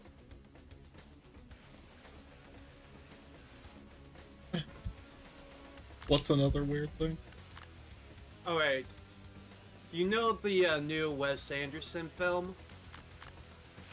The one that just came out? Yeah, the one that came out. Apparently it got an R rating initially, but the distributor somehow talked the MPA down to giving it like a PG-13. Huh. It's because of like a brief scene where you could see like Scarlett Johansson's like naked body through like a smoke-covered mirror or something. Huh.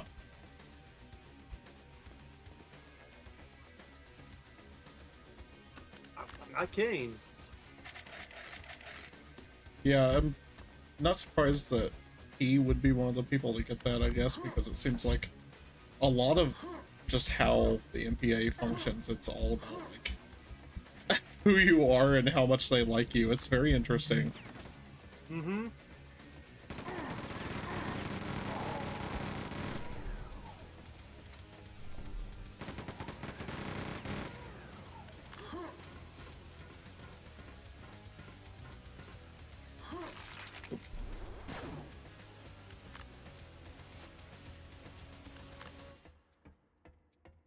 They got Yeah, squished. Peppa's is Spanish.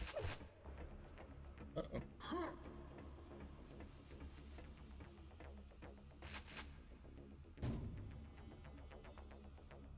Peppa still in the game? No, Peppa left. Oh, okay. Oh. Oh. Now he has. Internet issue. Yeah.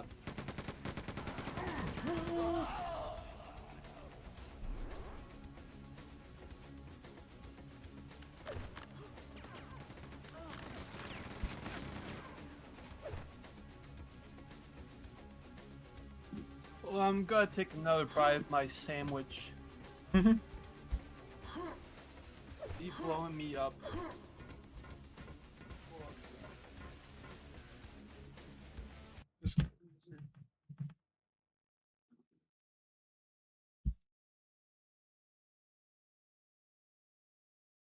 Mm. Mm.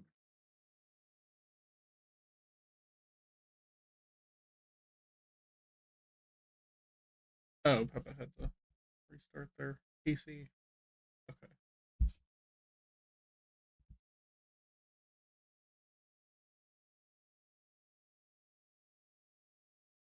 Mm. That's good. I'll Good probably go play for. I'm gonna play for a bit longer, but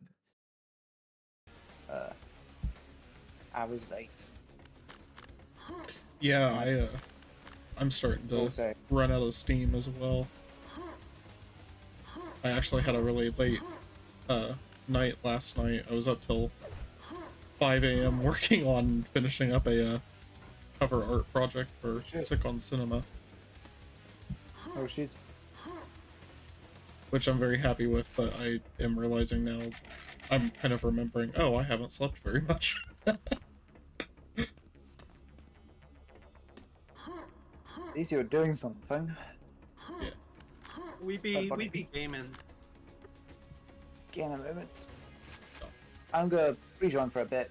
Wait, oh, is it already paused? Okay, thanks, Steam, for being predicting what I thought, or I've literally forgotten I clicked on the game. All the gamer moments of my life have prepared me for the all-nighters needed to finish art projects. It was boot camp and I had no idea. Best kind. It's in you. So, oh, not local. Shit. Multiplayer. Continue. Online. Phone match. Nope. Room code. Okay. I don't know if you saw my message in the chat, but I think the Wes Anderson film was a straightforward what was it? I think it was a straightforward 12. That's a PG-13 equivalent in the UK. That wasn't like it wasn't like any repeals or anything needed. Because remember there was a big thing about King's Speech and how that was basically just like because it was a scene of swearing in a therapeutic context, whereas like I mean it was also a comedic scene, but apparently it wasn't even like a because it was like in the UK it was like they were much smarter and they give it argument of the PG-13, but originally it didn't. It required an appeal on that and they're like actually yeah okay we'll give it the 12. They probably didn't really think about it because it's an Oscar bait. I'm judging a film before I watched it, but Oscar drama. It's not a Sure. Yeah. didn't think out. Well, I mean, some things are yeah. slated for that before they're even released. They kind of are self-professed in that way. Yeah, but that was one where it's like they don't really put it in the context like, oh, it's a drama. Give it 15. Who, what think 14, 13-year-olds care about this? Right. And they'd be like, actually, yeah, oh yeah, like, oh, you care about this? Okay, right, yeah, but I don't.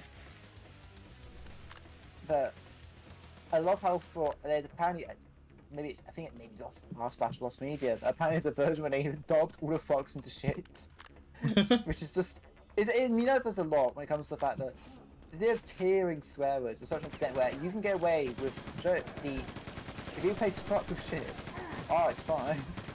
Yeah, right. I think you can say fuck once, not saying then the rest of shit, which is just Yeah, like, yeah. it's just fucking. It's just like, and that's the most ridiculous example of the one fuck in like.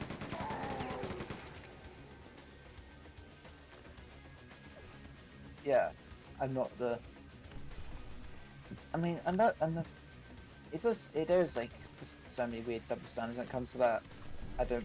It's a whole documentary about it. Yeah, I mean, realistically, it's like that with almost anything. It's so crazy how many double standards there are for like any industry, any example of like conduct within an industry, inside of a profession, inside of business standards. It's just all over the place. It's super wild.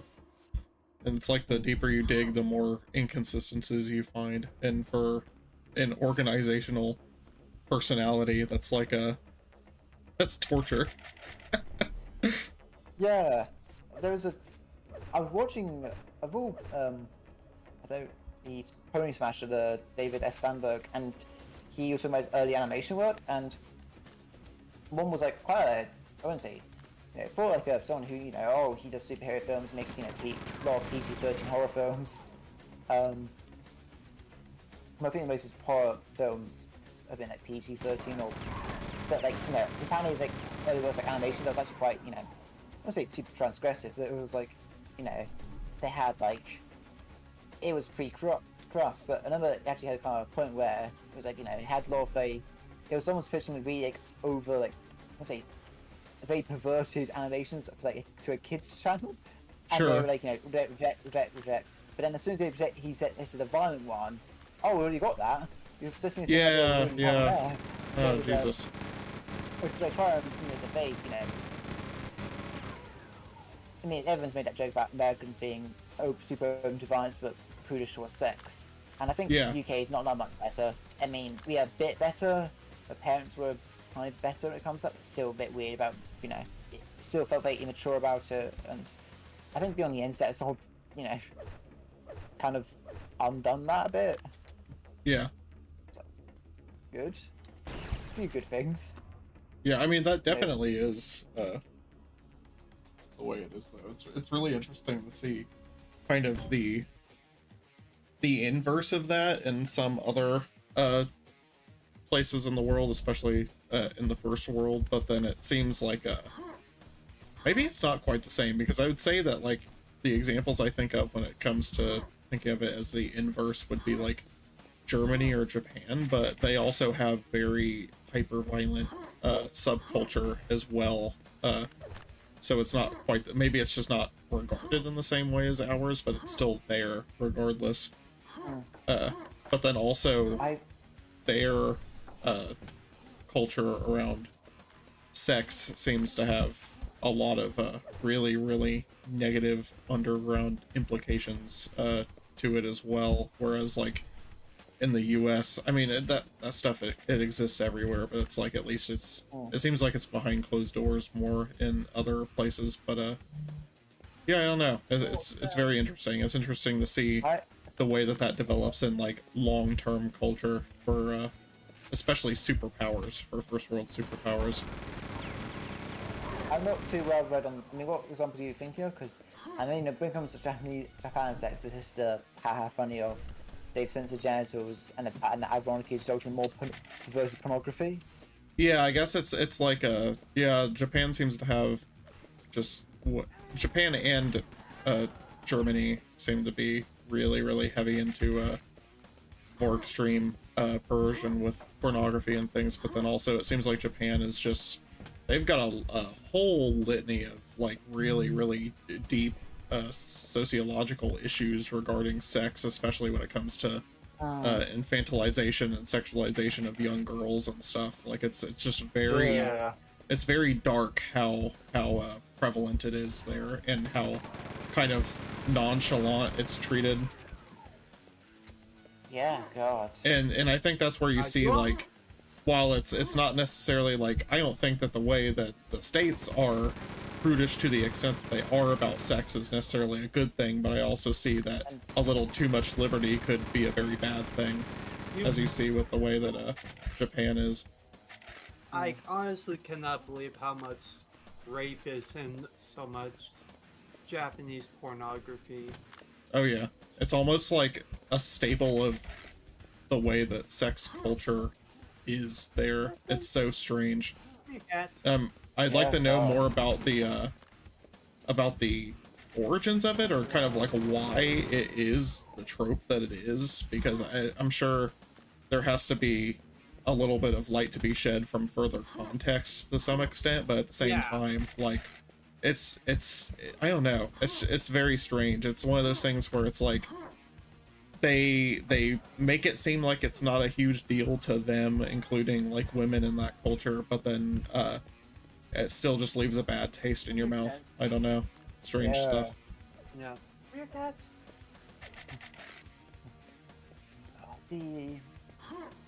So, I know there's one thing you can easily get censored for in the UK is how you depict rape in films. Where I've heard they have loosened up a bit. I think the 1980 Maniac from 1980 and House the Edge of Park are now uncut here, and recently it had releases of Those Syndrome and Untold Story uncut. So it's like, I guess it's loosened up at least when it comes to art, but then again, like, you know, it's entirely dependent on how the BBFC sees it. I still haven't watched the Bunny game, but that film was full on banned here, and from what I've understand, it's a bit of a question decision on there, because it's like, how the fuck did, from what I've heard, how the fuck can you get that idea of it being, the whole they usually have is it being, the idea of it being pleasurable, and from what I've seen of the Bunny game, Jesus Christ, that seems like fucking intense. Yeah.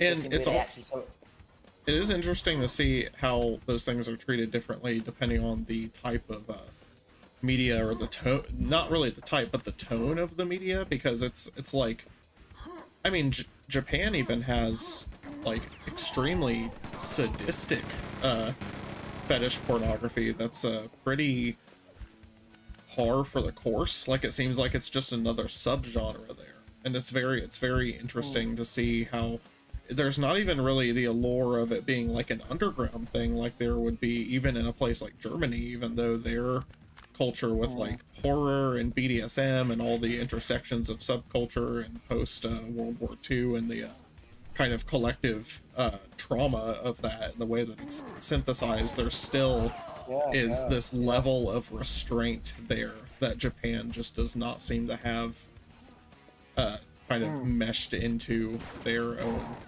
culture, or their way of, I don't know, their way of exploring those kinds of themes in media. There's something much more perverse about it. Yeah, because when it comes to pornography, the UK is a weird thing where the BBC also rates pornography, and I don't know how much pornography. I don't think much pornography. I think they do get quite a bit, but that's like pornography going through. And then a lot of times, you know, why would you bother? Because they are much stricter on pornography. For example, there's a film. I think it's like Marvel films. The film I'm thinking of was a film called Taxi Chloe. I've not watched it because I can't find a fucking copy. But there's a scene where, for real, you show a man urinates into a man's mouth. That was fine, and it was probably censored for years until recently. But that's still banned in pornography. I think even like vaginal orgasms are still banned, or it's like, I think occasionally, I think it's like 1 or 2 examples where it's been allowed. Interesting. Like, so it's like, oh, that, you know, because it,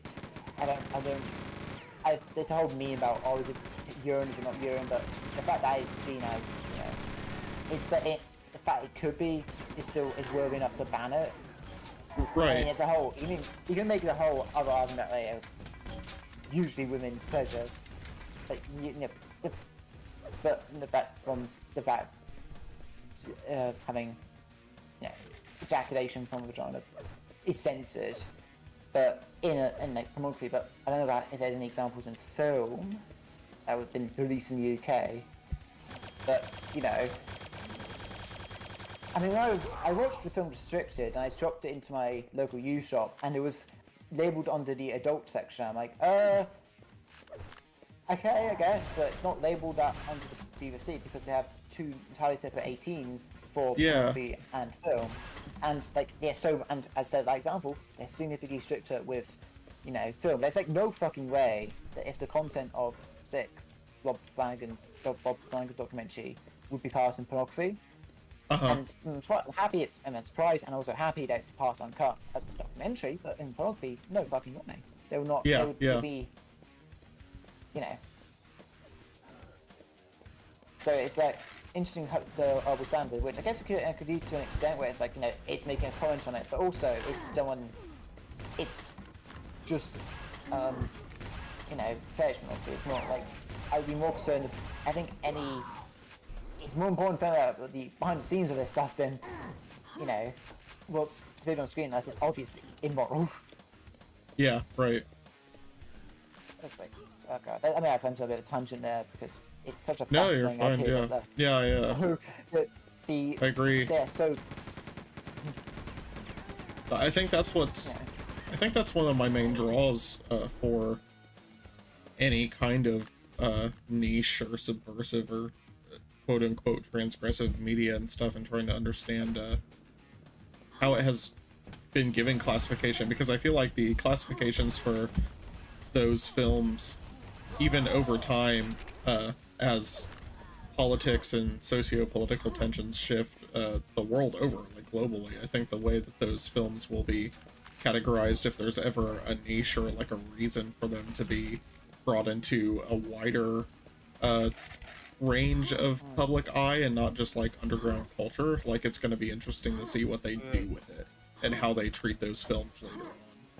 I'm interested to see what happens when that kind of stuff gets synthesized into popular culture, because even the smallest or the nichest stuff typically does at some point or another. It's gonna find its way into a mainstream spotlight and then kind of just become par for the course, kind of like the layers and layers of things that led to stuff like this, with like Quake becoming such a global phenomenon from being like a nerdy thing for nerdy men.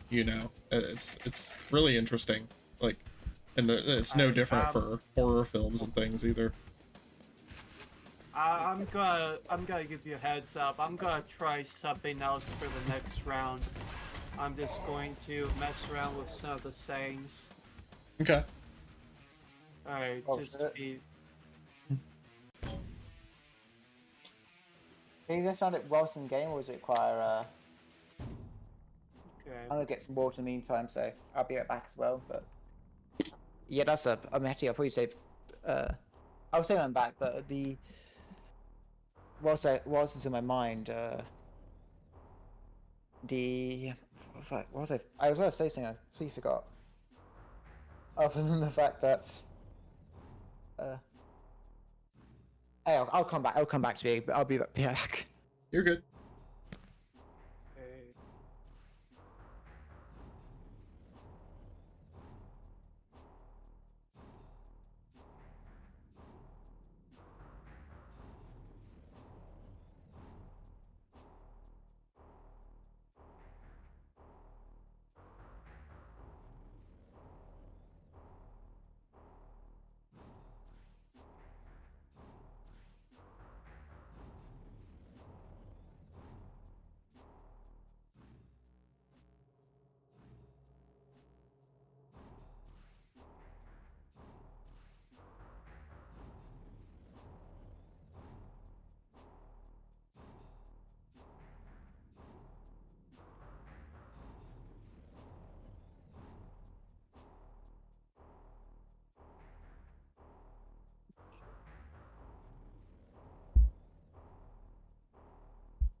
Alright.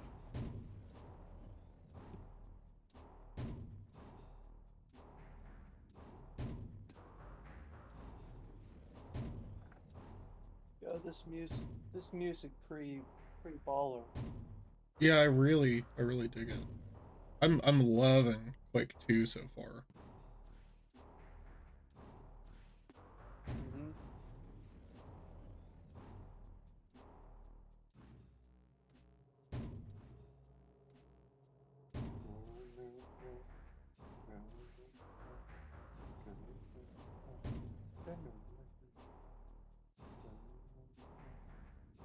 Mm-hmm.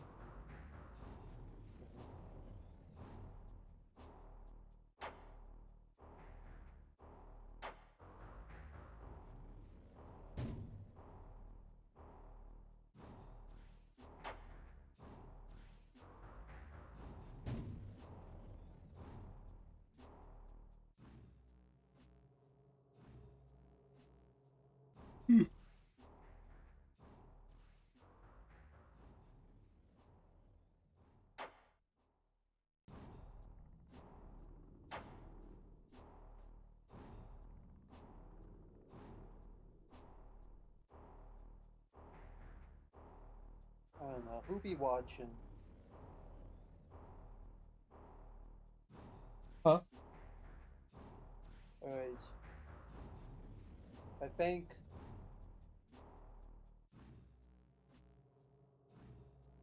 Or I'd be watching me right now. I don't know who be watching.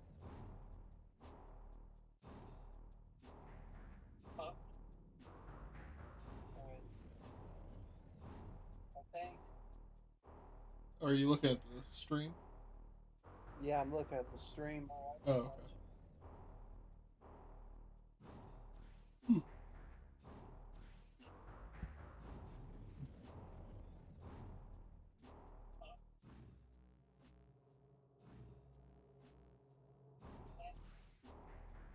Are you looking at the stream? Yeah, I'm looking at the stream. Oh god, what have you changed? Do I want to know?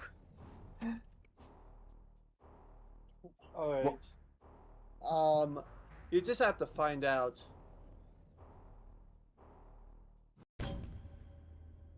Oh, I was going to make a point before I realised the horrors you've started. The whole thing about railgun time. Let's go. The idea of kids always playing violent video games. It's because it's like every single video game, like any. I mean, it's pretty some extent where it's not far enough to get an M rating, but like. It's really fucking easy to get an M rating. I just say, Yeah. Things that would get like PG-13, if it's a film, would just get an R rating, and it's a bit less bad in the UK. I think it's a 16 rating, so like Halo and stuff's been like 16, but like even then, it's really hard to get a 12 rating. It's like Fortnite's just not violent enough to get a 12, but like, something like this. I remember when I was the whole thing about have parents be the deciding factor, which is like cool if they have the time for it. But I remember doing once where I had a game where I was like, okay, this game is technically a 16 M rated, but I showed basically showed a parent because I was like the game, and they're like, oh, it's fine for my eye because it's I'm not sure if you've heard of this game, but it's Broforce. The game's a complete joke. It's like it has loads of blood and gore, but it's like pixel art. It's like red pixels, and it's the game is complete joke. It's a completely ridiculous. There's a scene where there's a suicide bomber, and I love this scene because it's just like nearly half through the game. There's like have a suicide bomber just jump. The game pauses half flashback their entire life. Throughout the entire life, they're like they have the comical TNT around them, and then it just falls and just really explode like they always do. The game, it's like complete. It's a yes. It's I'm railing everyone. I like. Damn. I have to check the really KD when I pass away. oh shit, you're good. But you know, I basically did the whole, you know, show the parents thing, and I don't remember how old he was at the time. I know he's like he's outplayed me in that game, but it's like, you know, having it's the idea of just saying like, oh, M for this. It's like so the fact it's so easy to get an M rating means that kids will just break it because they can't fucking play anything. You know, if it's Yeah. like, I mean, all I wanted to play with like, you know, the Call of Duties and the Halos and the old things my friends are playing. I mean, ends up getting sidetracked and playing weird boomer shooters for boomer shooters are the cool thing. I don't. That's a bit of a weird thing I ended up finding myself getting interested in back in the early 2012s. Back when people were hyped for the Brothers Triad remake, which hindsight is very janky, but also it's kind of still, you know, it was the granddaddy of this trend you see of Dusk and. Oh, I'm sorry. Jesus. I saw you and I shot and I was like, what? Damn, I just spawn killed him. That was really shitty. Yeah. But like, I really got shown like basically shock images of SCDs when we were like 15, 16, right? Yeah, And yeah. that's like up, and because maybe so they intentionally explode themselves like. Well, just there are pointless gore. contexts where it's considered okay, which is really interesting. Like it's interesting to see the things that adults. 'Cause I think it's even been toned down a lot now in terms of like things being shown for the sake of shock content that's like sanctioned as okay shock Yeah. content. We But had that even though. yeah, like the deep levels to which the kind of like double narratives of that whole thing went to only a few years ago is very interesting. Yeah, because even with that, like, even my lifetime, there was a thing where apparently they got showed at Urgent and stuff, and went like basically shock images of car crash and stuff when at 15, 16. We can legally drive at 17. I was thinking the brief that I mean, okay, just very brief mention because it's not. I mean, it's a poll I've been going into, but we can legally drink when you're 18. Most people drink before that, of course, but Yeah, thing, same we also here. legally like. Oh wait, sorry. Wait, are you? Are you Canadian? I'm American. I thought it was 21. It is 21, but I know some people who tend to like Oh, yeah. drink early. Oh yeah, so that's actually you mean the second thing I said. Of course, that would be the case if you're if it's at 21. You know, even before where I was like, because it's like weird, because like it's 18, but like if you can have it if it is in your 16 if it's with a meal. And I think my parents first like only taste alcohol when I was like 15, 14, which, you know, their parents are occasionally like quite liberal. Then they get actually weird about Tomahawk of all films. Pretty Yeah. traumatized my dad on Netflix. It's like one film that I watched, like, oh fuck that film. I noticed in my blurred direction, like, when I was like 17, 16, I'm like, what the fuck? Okay, yeah, of all films, that film? What the fuck? Why? Yeah. Before I really go into really weird transcriptive stuff, but I was like, are you fucking kidding me? That film of all films? I'm going on to watching it yet, but just like 2.5 hours long, but bruh. I'm not gonna really care now. I'd be jipping everyone. Can I jip myself? No, I can't. Do you want the best possible railgun? Whoa! I also enjoy the fact it's also Nintendo Quake 64. I only noticed it when I actually pressed the control key, and it was like, and Quake 64 doesn't have crouching. Oh, I think it's a different maps then. I just realised the different map's different. It does have some Oh, trick shot. Bro. I wish I wasn't so tired because then this conversation could be so much more nuanced. yeah. My brain is like half computing and I'm like, We oh, should. it's the stuff I'm interested in talking about and I can't make myself think. Was like. Yes. I bet Francis is having a blast. I hope he's listening I to the mean- Black Eyed Peas and getting drunk off of their catering. Yeah. Will he have a chance like I did to bring up Mr. Hands in our wedding to people he barely Oh knows? man. That seems Oh, like something God. he would do. Yes. Yeah. I mean, I did it because I didn't really have much of a choice because I was like, do I just hype it up to be worse than it actually is, or do I just say it? I mean, it also brought up. I mean, mind you, those same people. I walked into a conversation and they were talking about. I forgot her name, but Miranda sings. Uh-huh. And I was like, oh yeah, you heard about this Miranda Sings person? I'm like, yeah, I know. And then she was explaining it, and I actually didn't even know half of it because I just knew about the ukulele thing, really. Oh my god, the amount of fucking That'd be and just like when the groom and bride came in, it was like walking down the stairs, and I'm like, oh, I wait to change the conversation. Anyway, that's Shane Dawson. Imagine having a conversation about Shane Dawson. Imagine wedding. being Shane Dawson. Fun.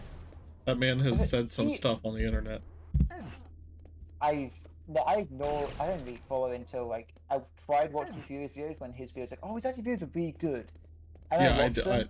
no. God. Yeah. Oh Stay my away from God. that man. Yeah, even before the allegations. Where, like, He's something what am I else. saying? The visual videos, the visual videos of him being raw.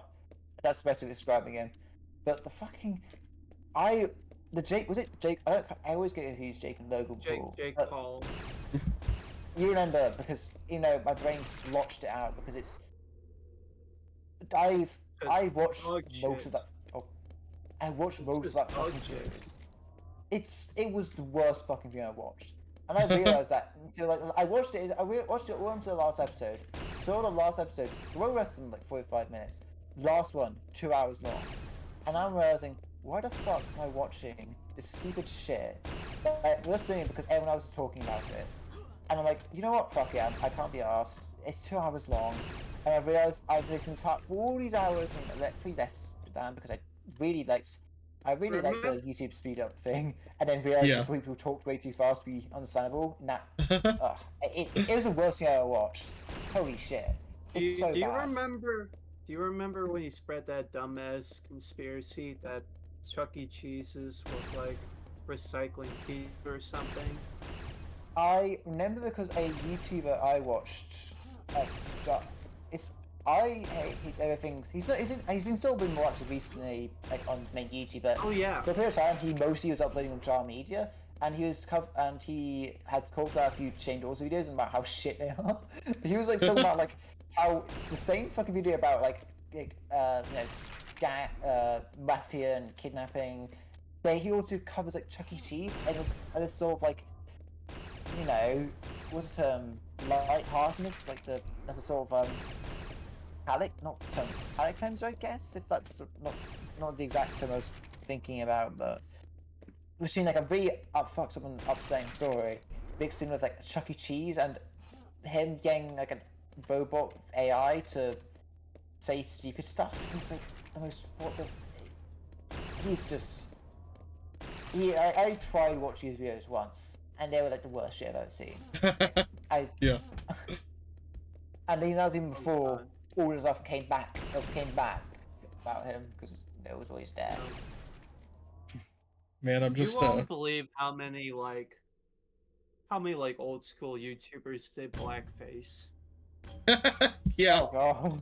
I was just, man, I'm not I'm not trying to be like one of those people, but like it was also the times. Like it's just weird how like edgy comedies, Well, like since- trope okay. of choice shifts all the time. And like during the early Alright, 2000s MySpace era, it was like blackface was just so weirdly prominent again. Jesus, that is horrible. Yeah, it's crazy. Yeah.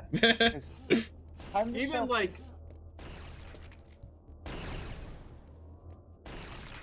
like, I don't think I could have even edged on me. Like I don't think because they're not me.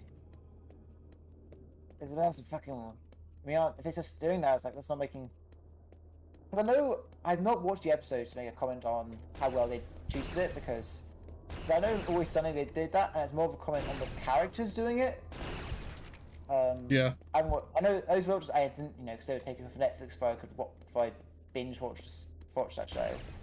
They had those episodes, but from what I've heard, they are like one of those examples where it's not, just edgelord humor, edgelord humor. I mean, that's the thing. I feel like for as edgy and shocking that show is, the depiction of the trans characters like way ahead of other comedies where the joke is, hey, they're being awful to her, and not, So there's a few jokes that are a bit like that. But... Yeah, because on the inverse of that trope, like one thing that really pissed me off was seeing the local library get rid of a copy of what was it, the Spike Lee movie. I can't remember the title of it, but it's the one that's about minstrel shows, and it has a bunch of actors and like the traditional. Yeah. And they were getting rid of a copy of that, and it's like, it's literally directed by Spike Lee. What the fuck are you, like, who complained about this, and why did you listen to them? This is literally like, it's the inverse of the actual thing you should be censoring. Like, it is by a black creator, and it's a social commentary about it. Like, you should have this on the shelf. Like, it's insane when you see people's like censorship get that lazy to the point where they're like literally censoring the wrong thing because they just see something where it's like, oh, that looks bad at face value, I'm not going to put any more thought into it than that. It's like, no, I think Spike Lee gets a pass, he's one of the most prominent black directors there is, but okay. My God, I think if anybody should be allowed to talk about it, it should be him, but alright. If you like, not letting respect, letting black people pick their own racism. Maybe if you have anything wrong. Jesus Christ, that's so fucking stupid. Oh my God. I mean, you can easily make the comment. You can easily say that, hey, it's like that. Always Sunny. I don't know about the other writer stuff, but that was like, a white, team of white people talking about it. Oh my God. But that's the thing. That was all around this corporations. Like, people talk about, corporations, just having their icons be the LGBT flag for June Jesus. or the summer months. But like that, nothing is more offensive than the fact they just used the Black Lives Matter protests and the basically literally the death of someone. The murder. I was like, yeah, fucking hell, murder even. They're like, buy our product. So like basically just so like makes themselves look good by just deleting old shows. I'm just like, silence, like, okay. Brand. Bruh. Like, yeah, I hate them. Yeah, I hate them. It's just like that. I mean, part of me's like happy the fact that it's like they are that some brothers still big. Okay, we're just having pride. And some of it's just, but then see stuff like the blood like revoking it all, and like, you fucking, and it's like, guys, it's like worse than them. Yeah. Just removing it from their profile in June, after June. Jesus Christ. Jesus Christ. Then like revoke. It's like, oh, let's not defend. Let's her get all the harassment. Jesus, fuck. That, yeah. I do know with the pub, someone said, oh yeah, is this Pride event just just doing it for Pride? I'm like, no, we trust these people. They've had tons of the terms queercore bands here. We had we like these people. It's not just corporations being just a pub. Exactly, they actually are supporters of this stuff. What is this stuff? I'm not good at phrasing. You're good. English. Oh. What? That sounds so phrasing. Saying good. This stuff sounds. It sounds suspicious. They should just the gay rights, the trans rights, the rights. But that was a thing that was upsetting, was the idea that no one was asking for these like old shows to have deleting our episodes, or no one's really asking for it. The only person when people talk about like people being offended in the media, there's definitely people I can think of, but I've always reflected on the story my friend told me, but like, and I sort of told me something like, oh, isn't this ridiculous? Like someone saying about wanting to, they were watching this show called Utopia, the show Utopia, and they wanted to be banned because of, like, and they said like, oh, there was just like pictures of like bruising. They said that's like borderline on a like it's implied there was they showed pictures of bruising, and they said, oh, and implied it was like on a kid in the show, and the whole thing was like he was trying to blackmail someone, with like, and he said, oh, that's like borderline CP and all that stuff, and I'm like, I'm sorry, it's not something being overly. That's like I remember hearing that and actually being like upset in the I don't know what's a hard phrase. Oh my god. No, but when I heard that, I'm like, I wasn't thinking, oh, they're overly offended, or they're easily offended. I'm like, Jesus Christ, I hope that they're like, God, the fact they had such a reaction to that, I felt like, I don't like that's not. Ever since people I've heard about the story, I've always had a different view of people being overly quote unquote offended by certain things. And I'm like, I have more of a, I don't know. That was complete gibberish. Sorry to interrupt, but I'm watching a video and this guy's like holding and shooting a gun, and he has no hands. Oh, I think that's interesting. I saw a thumbnail for that the other day, I think, but I haven't watched it. I don't massive no shifts from like reflect. I was gonna interesting to see that. That was completely a gibberish. I just gibberished out something there. What time is it? Holy fuck! But again, I would find a way of saying it to 4 a.m. Either way. Man, this map is pretty. I love the lighting in here. I wonder how it looks. Give me a second. You can kill me if you want. I'm going to just turn on texture smoothing, just to get a rough idea of how it would have looked on Nintendo 64. But texture smoothing.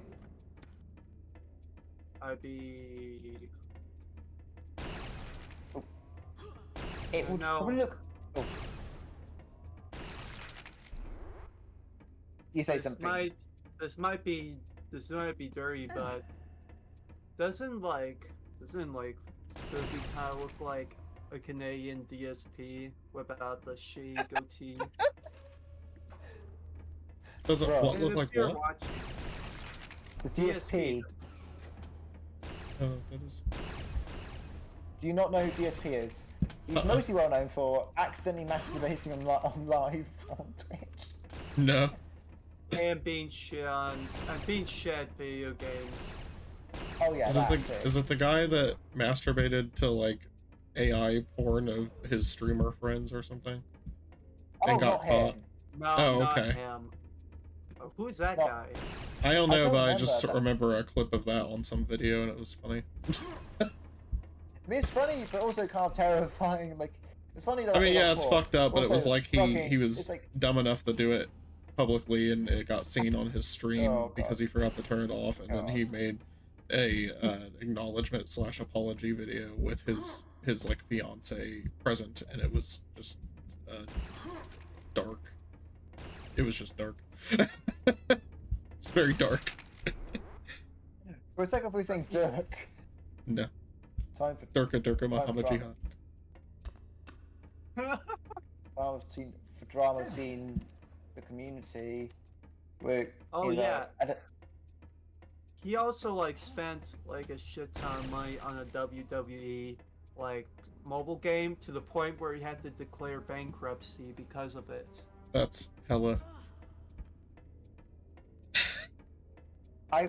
I feel like an old man. You know, I'm 21 and. Me too. Child. Are you 21 as well? I'm 21. I did not know that you were the same age as me. Holy shit. Twist in the world. I don't know. I don't know what to elaborate on for after that, other than okay. That you felt old. I feel old when people talk like like. First of all, the fact that Twitch is like now a really big thing, you know. What was a big thing? But now it's like the Twitch landscape is like it's like Whoa. it's like so different now. I It's like just- I am. I was Just a never double into kill. I was never into live streaming until very recently. I like missed the entire boat on that. I was into like YouTube video content, and that was it mainly. And then once YouTube adopted streaming to the platform, I started to finally get into some streaming. But yeah. I usually small streams for me, just like so I can, yeah, you can sort of interact and cause chaos. I mean, interact with the streamer. Yeah. That's just. I mean, there's one thing that's because there's a whole. What I casually just ignore being shot at. Whoa. The what's the thing? The whole. Why is my brain not working? It's a common thing I've always heard about the parasocial interaction on a lot of Mm-hmm. I would say in celebrity culture have, but like especially the YouTube and Twitch. I've always had to unlearn it a bit, where it's like, especially recently, where like the idea of seeing someone through a screen, or then seeing someone in real life and then seeing through a screen, I sort of had to get used to it because, I briefly met someone in just in I say local U shop, instead of trying to explain what CX is, like a massive brand chain here. But it's basically a U shop, the only maybe some couple charge shops my I've not God. been to yet. But I was in there and I think I briefly chatted to someone, and then I was trying to show my mum something, and all of a sudden I fucking saw the guy on like. Luckily, it was like about his band, not him being a criminal or anything. Uh-huh. But mind you, it was just being a criminal here could just be some monking weed. But just like oh fuck, and that was like a guy from a band, and I've had to go get used to it. Where it's like, oh yeah, here's someone some made a oh. Get used to seeing someone through a screen and then seeing them in real life. I've had to sort of get used to that. It's like, Mm-hmm. oh, here's like a bunch of like work and stuff, art stuff for someone, and then, here's them in the news, and then like all of a sudden, oh, hey, we'll pass them. Or Yeah. I've had to get use that weird experience to just living in such a strange place. But the idea of like having a parasocial relationship, I always learned to the point where I had to unlearn it, where it's like, it feels weird sometimes if I'm like, it's like, oh, here's someone, I'm just talking to someone who, is a content creator. Like, it's like, oh, content creators aren't all, really people with like fan base so large they can't even talk to anyone. Yeah.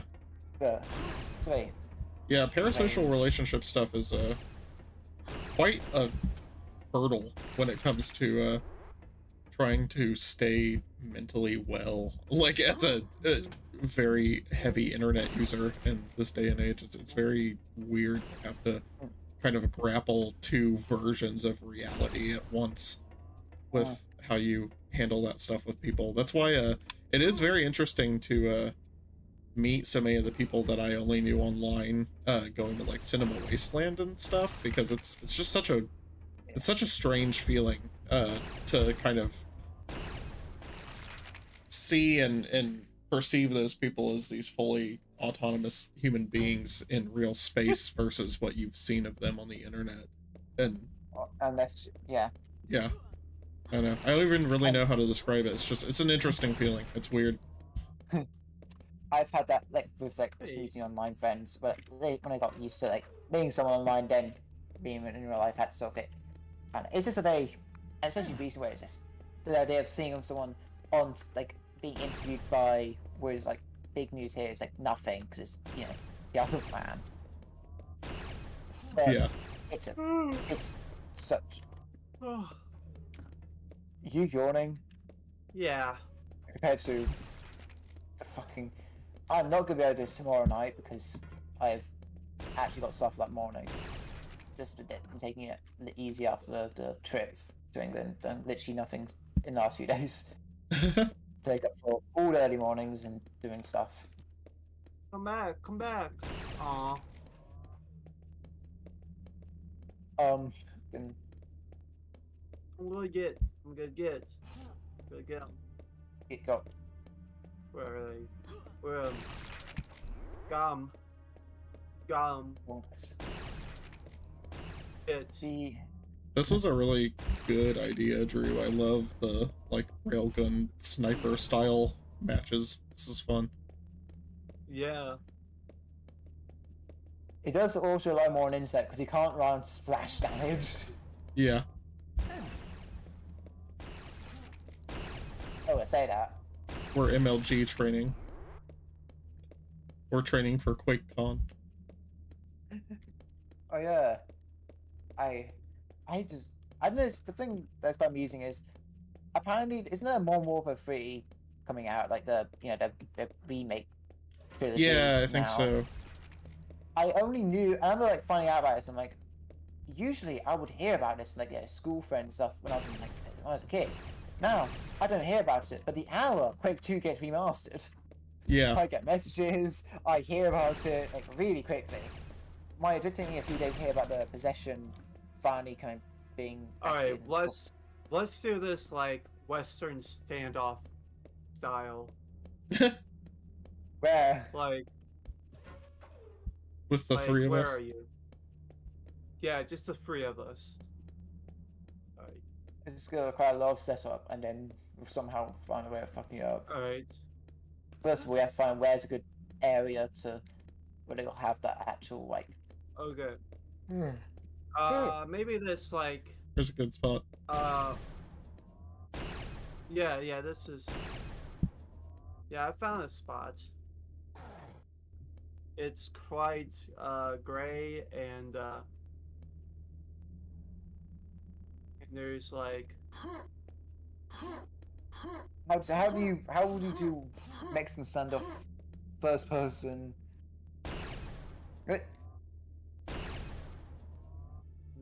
I don't know. I'll just like Just for the idea. How do you do this? Alright. Hold on.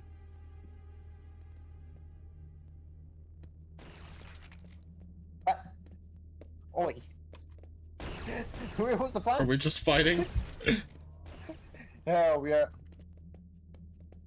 You didn't turn around quick enough. I didn't know when to turn around.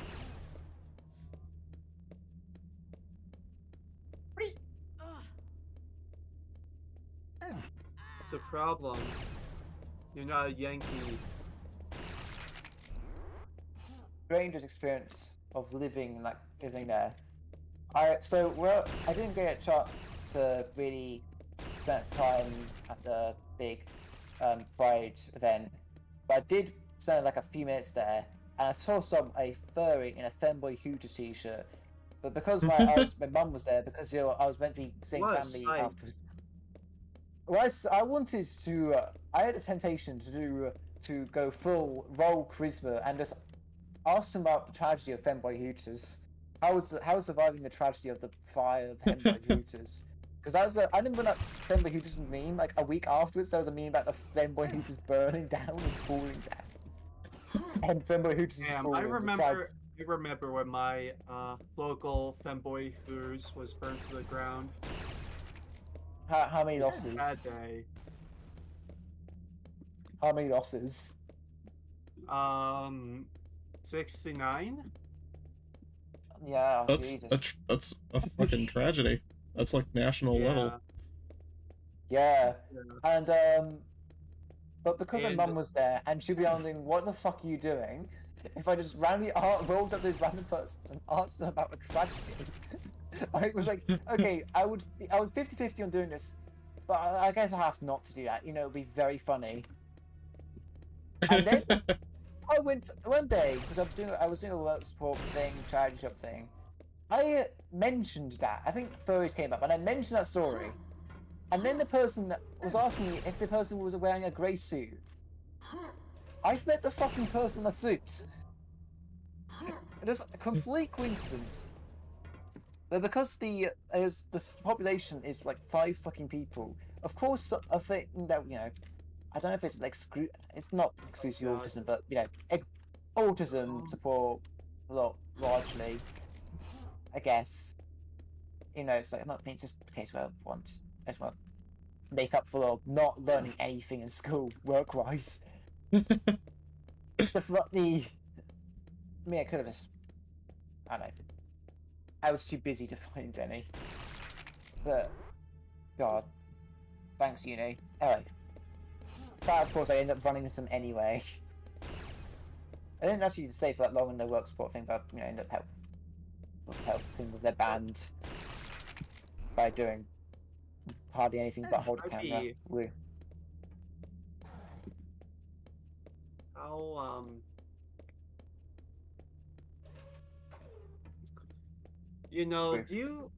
do you miss the dick shape rocket monster from the first game? Yeah. A little bit. Yeah. I do. Because first of all, I'll have to send a video to sort of try and show what it kind of looks like, because it's kind of hard to explain. It's less than Quake 2 because it's got a brighter art style, a bit. But when I upgrade my mods to the first game, when I change upgrade mods to the first game I'm gonna fucking play is Quake. Because that should finally look acceptable and not look horrible and Vaseline smeared. Not look like I'm potentially drunk, because it's hard to, I'll have to send a video trying to visually show it, and I'll also say it's significantly worse than the video could ever portray, because of it's like one of the worst ways of, I don't know. It's hard to explain, but don't term is black level smearing if you know about monitors. Oh my god, Psychonauts got worse connection than me.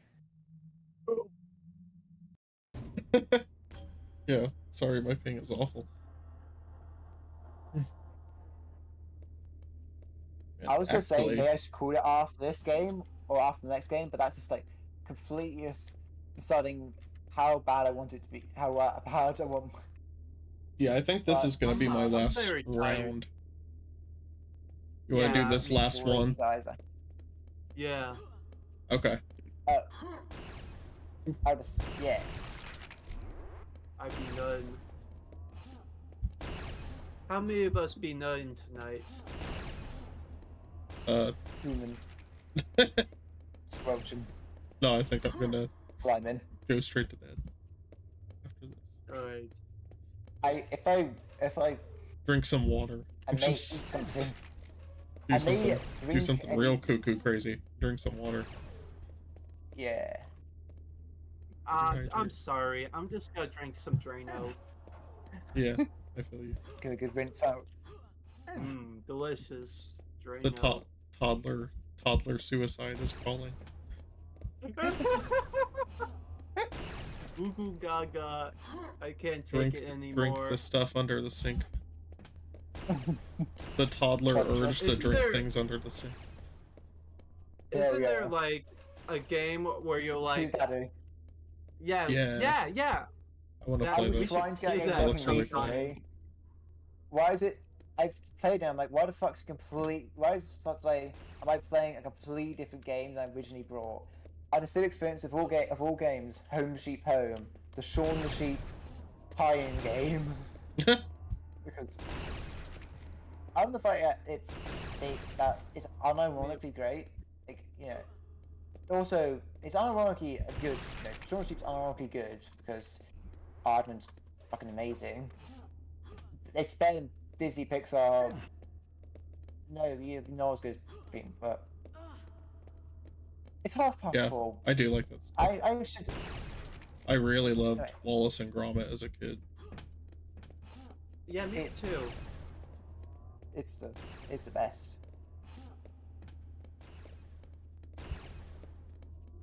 I love and hate claymation. I thought it was very like uncanny and creepy when I was a kid, especially ones that were specifically supposed to be horrific. But I love claymation as just an art form. So awesome. I just appreciate how insanely intense the craft is.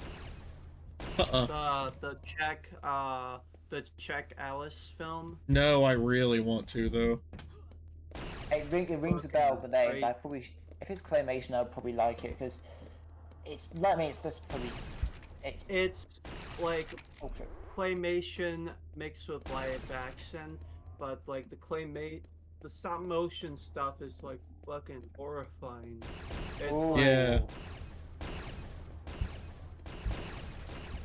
Hello? I think it's my favorite adaptation of Alice in Wonderland. Hell yeah. I was just talking to Chloe earlier about the American McGee Alice games and how I'm sad Oh, that they're not going to be making the third one. Hmm. oh they're I not. I'll have to see. I'll have to. I ended up rescuing a game of a disc of that, and when I was working at the charity, I think I've been exiled from doing the DVDs, something for the DVDs that they can't sell in the shop. They have to sell online. I thought I've been exiled for being like way too like, what are you doing? So being too controlling of it, because it's like I've gone mad because there's so many. You have to like save them for later. You have to like you have to like on the site videos. You have to like save to a basket, and then I've done that. Come back. The box is off. No box. You know, it's either there's been more added to the box because you know not many. You get so much shit that we can't really sell that many because you just get so much stuff that everyone's trading ages into their new shops. So just can't sell a lot of stuff. So you have a big box. I try and fill as much as I can in a couple of hours. Come back. It's been whoever's done it last has either done it more and then not saved it or completely deleted my save of it. And like, are you fucking kidding me? I don't know how so many times that I've just become like crazy about it, and then I remember recently I was like, I need to start, so I'm not going to, and then I got in trouble for I've I think because of like time changes, I've been exiled from doing it, which is mildly sad for selling the DVDs that go Damn. Right. through. I've now come to complain about work. I probably should head to bed. But nice talking. All right. Nice talking. Yeah, this was fun, guys. Yeah. Any last words? Thank you for chilling with me tonight, even though nobody else was able to join, and hopefully we can do something else soon, if not tomorrow, Yeah. depending on what's going on. So. Yeah. Wait, what day is tomorrow? Not too late tomorrow then. Yeah, Not no doubt. Yeah. Maybe not. All right. Bye bye. Yeah. All right. Later. Later. Night.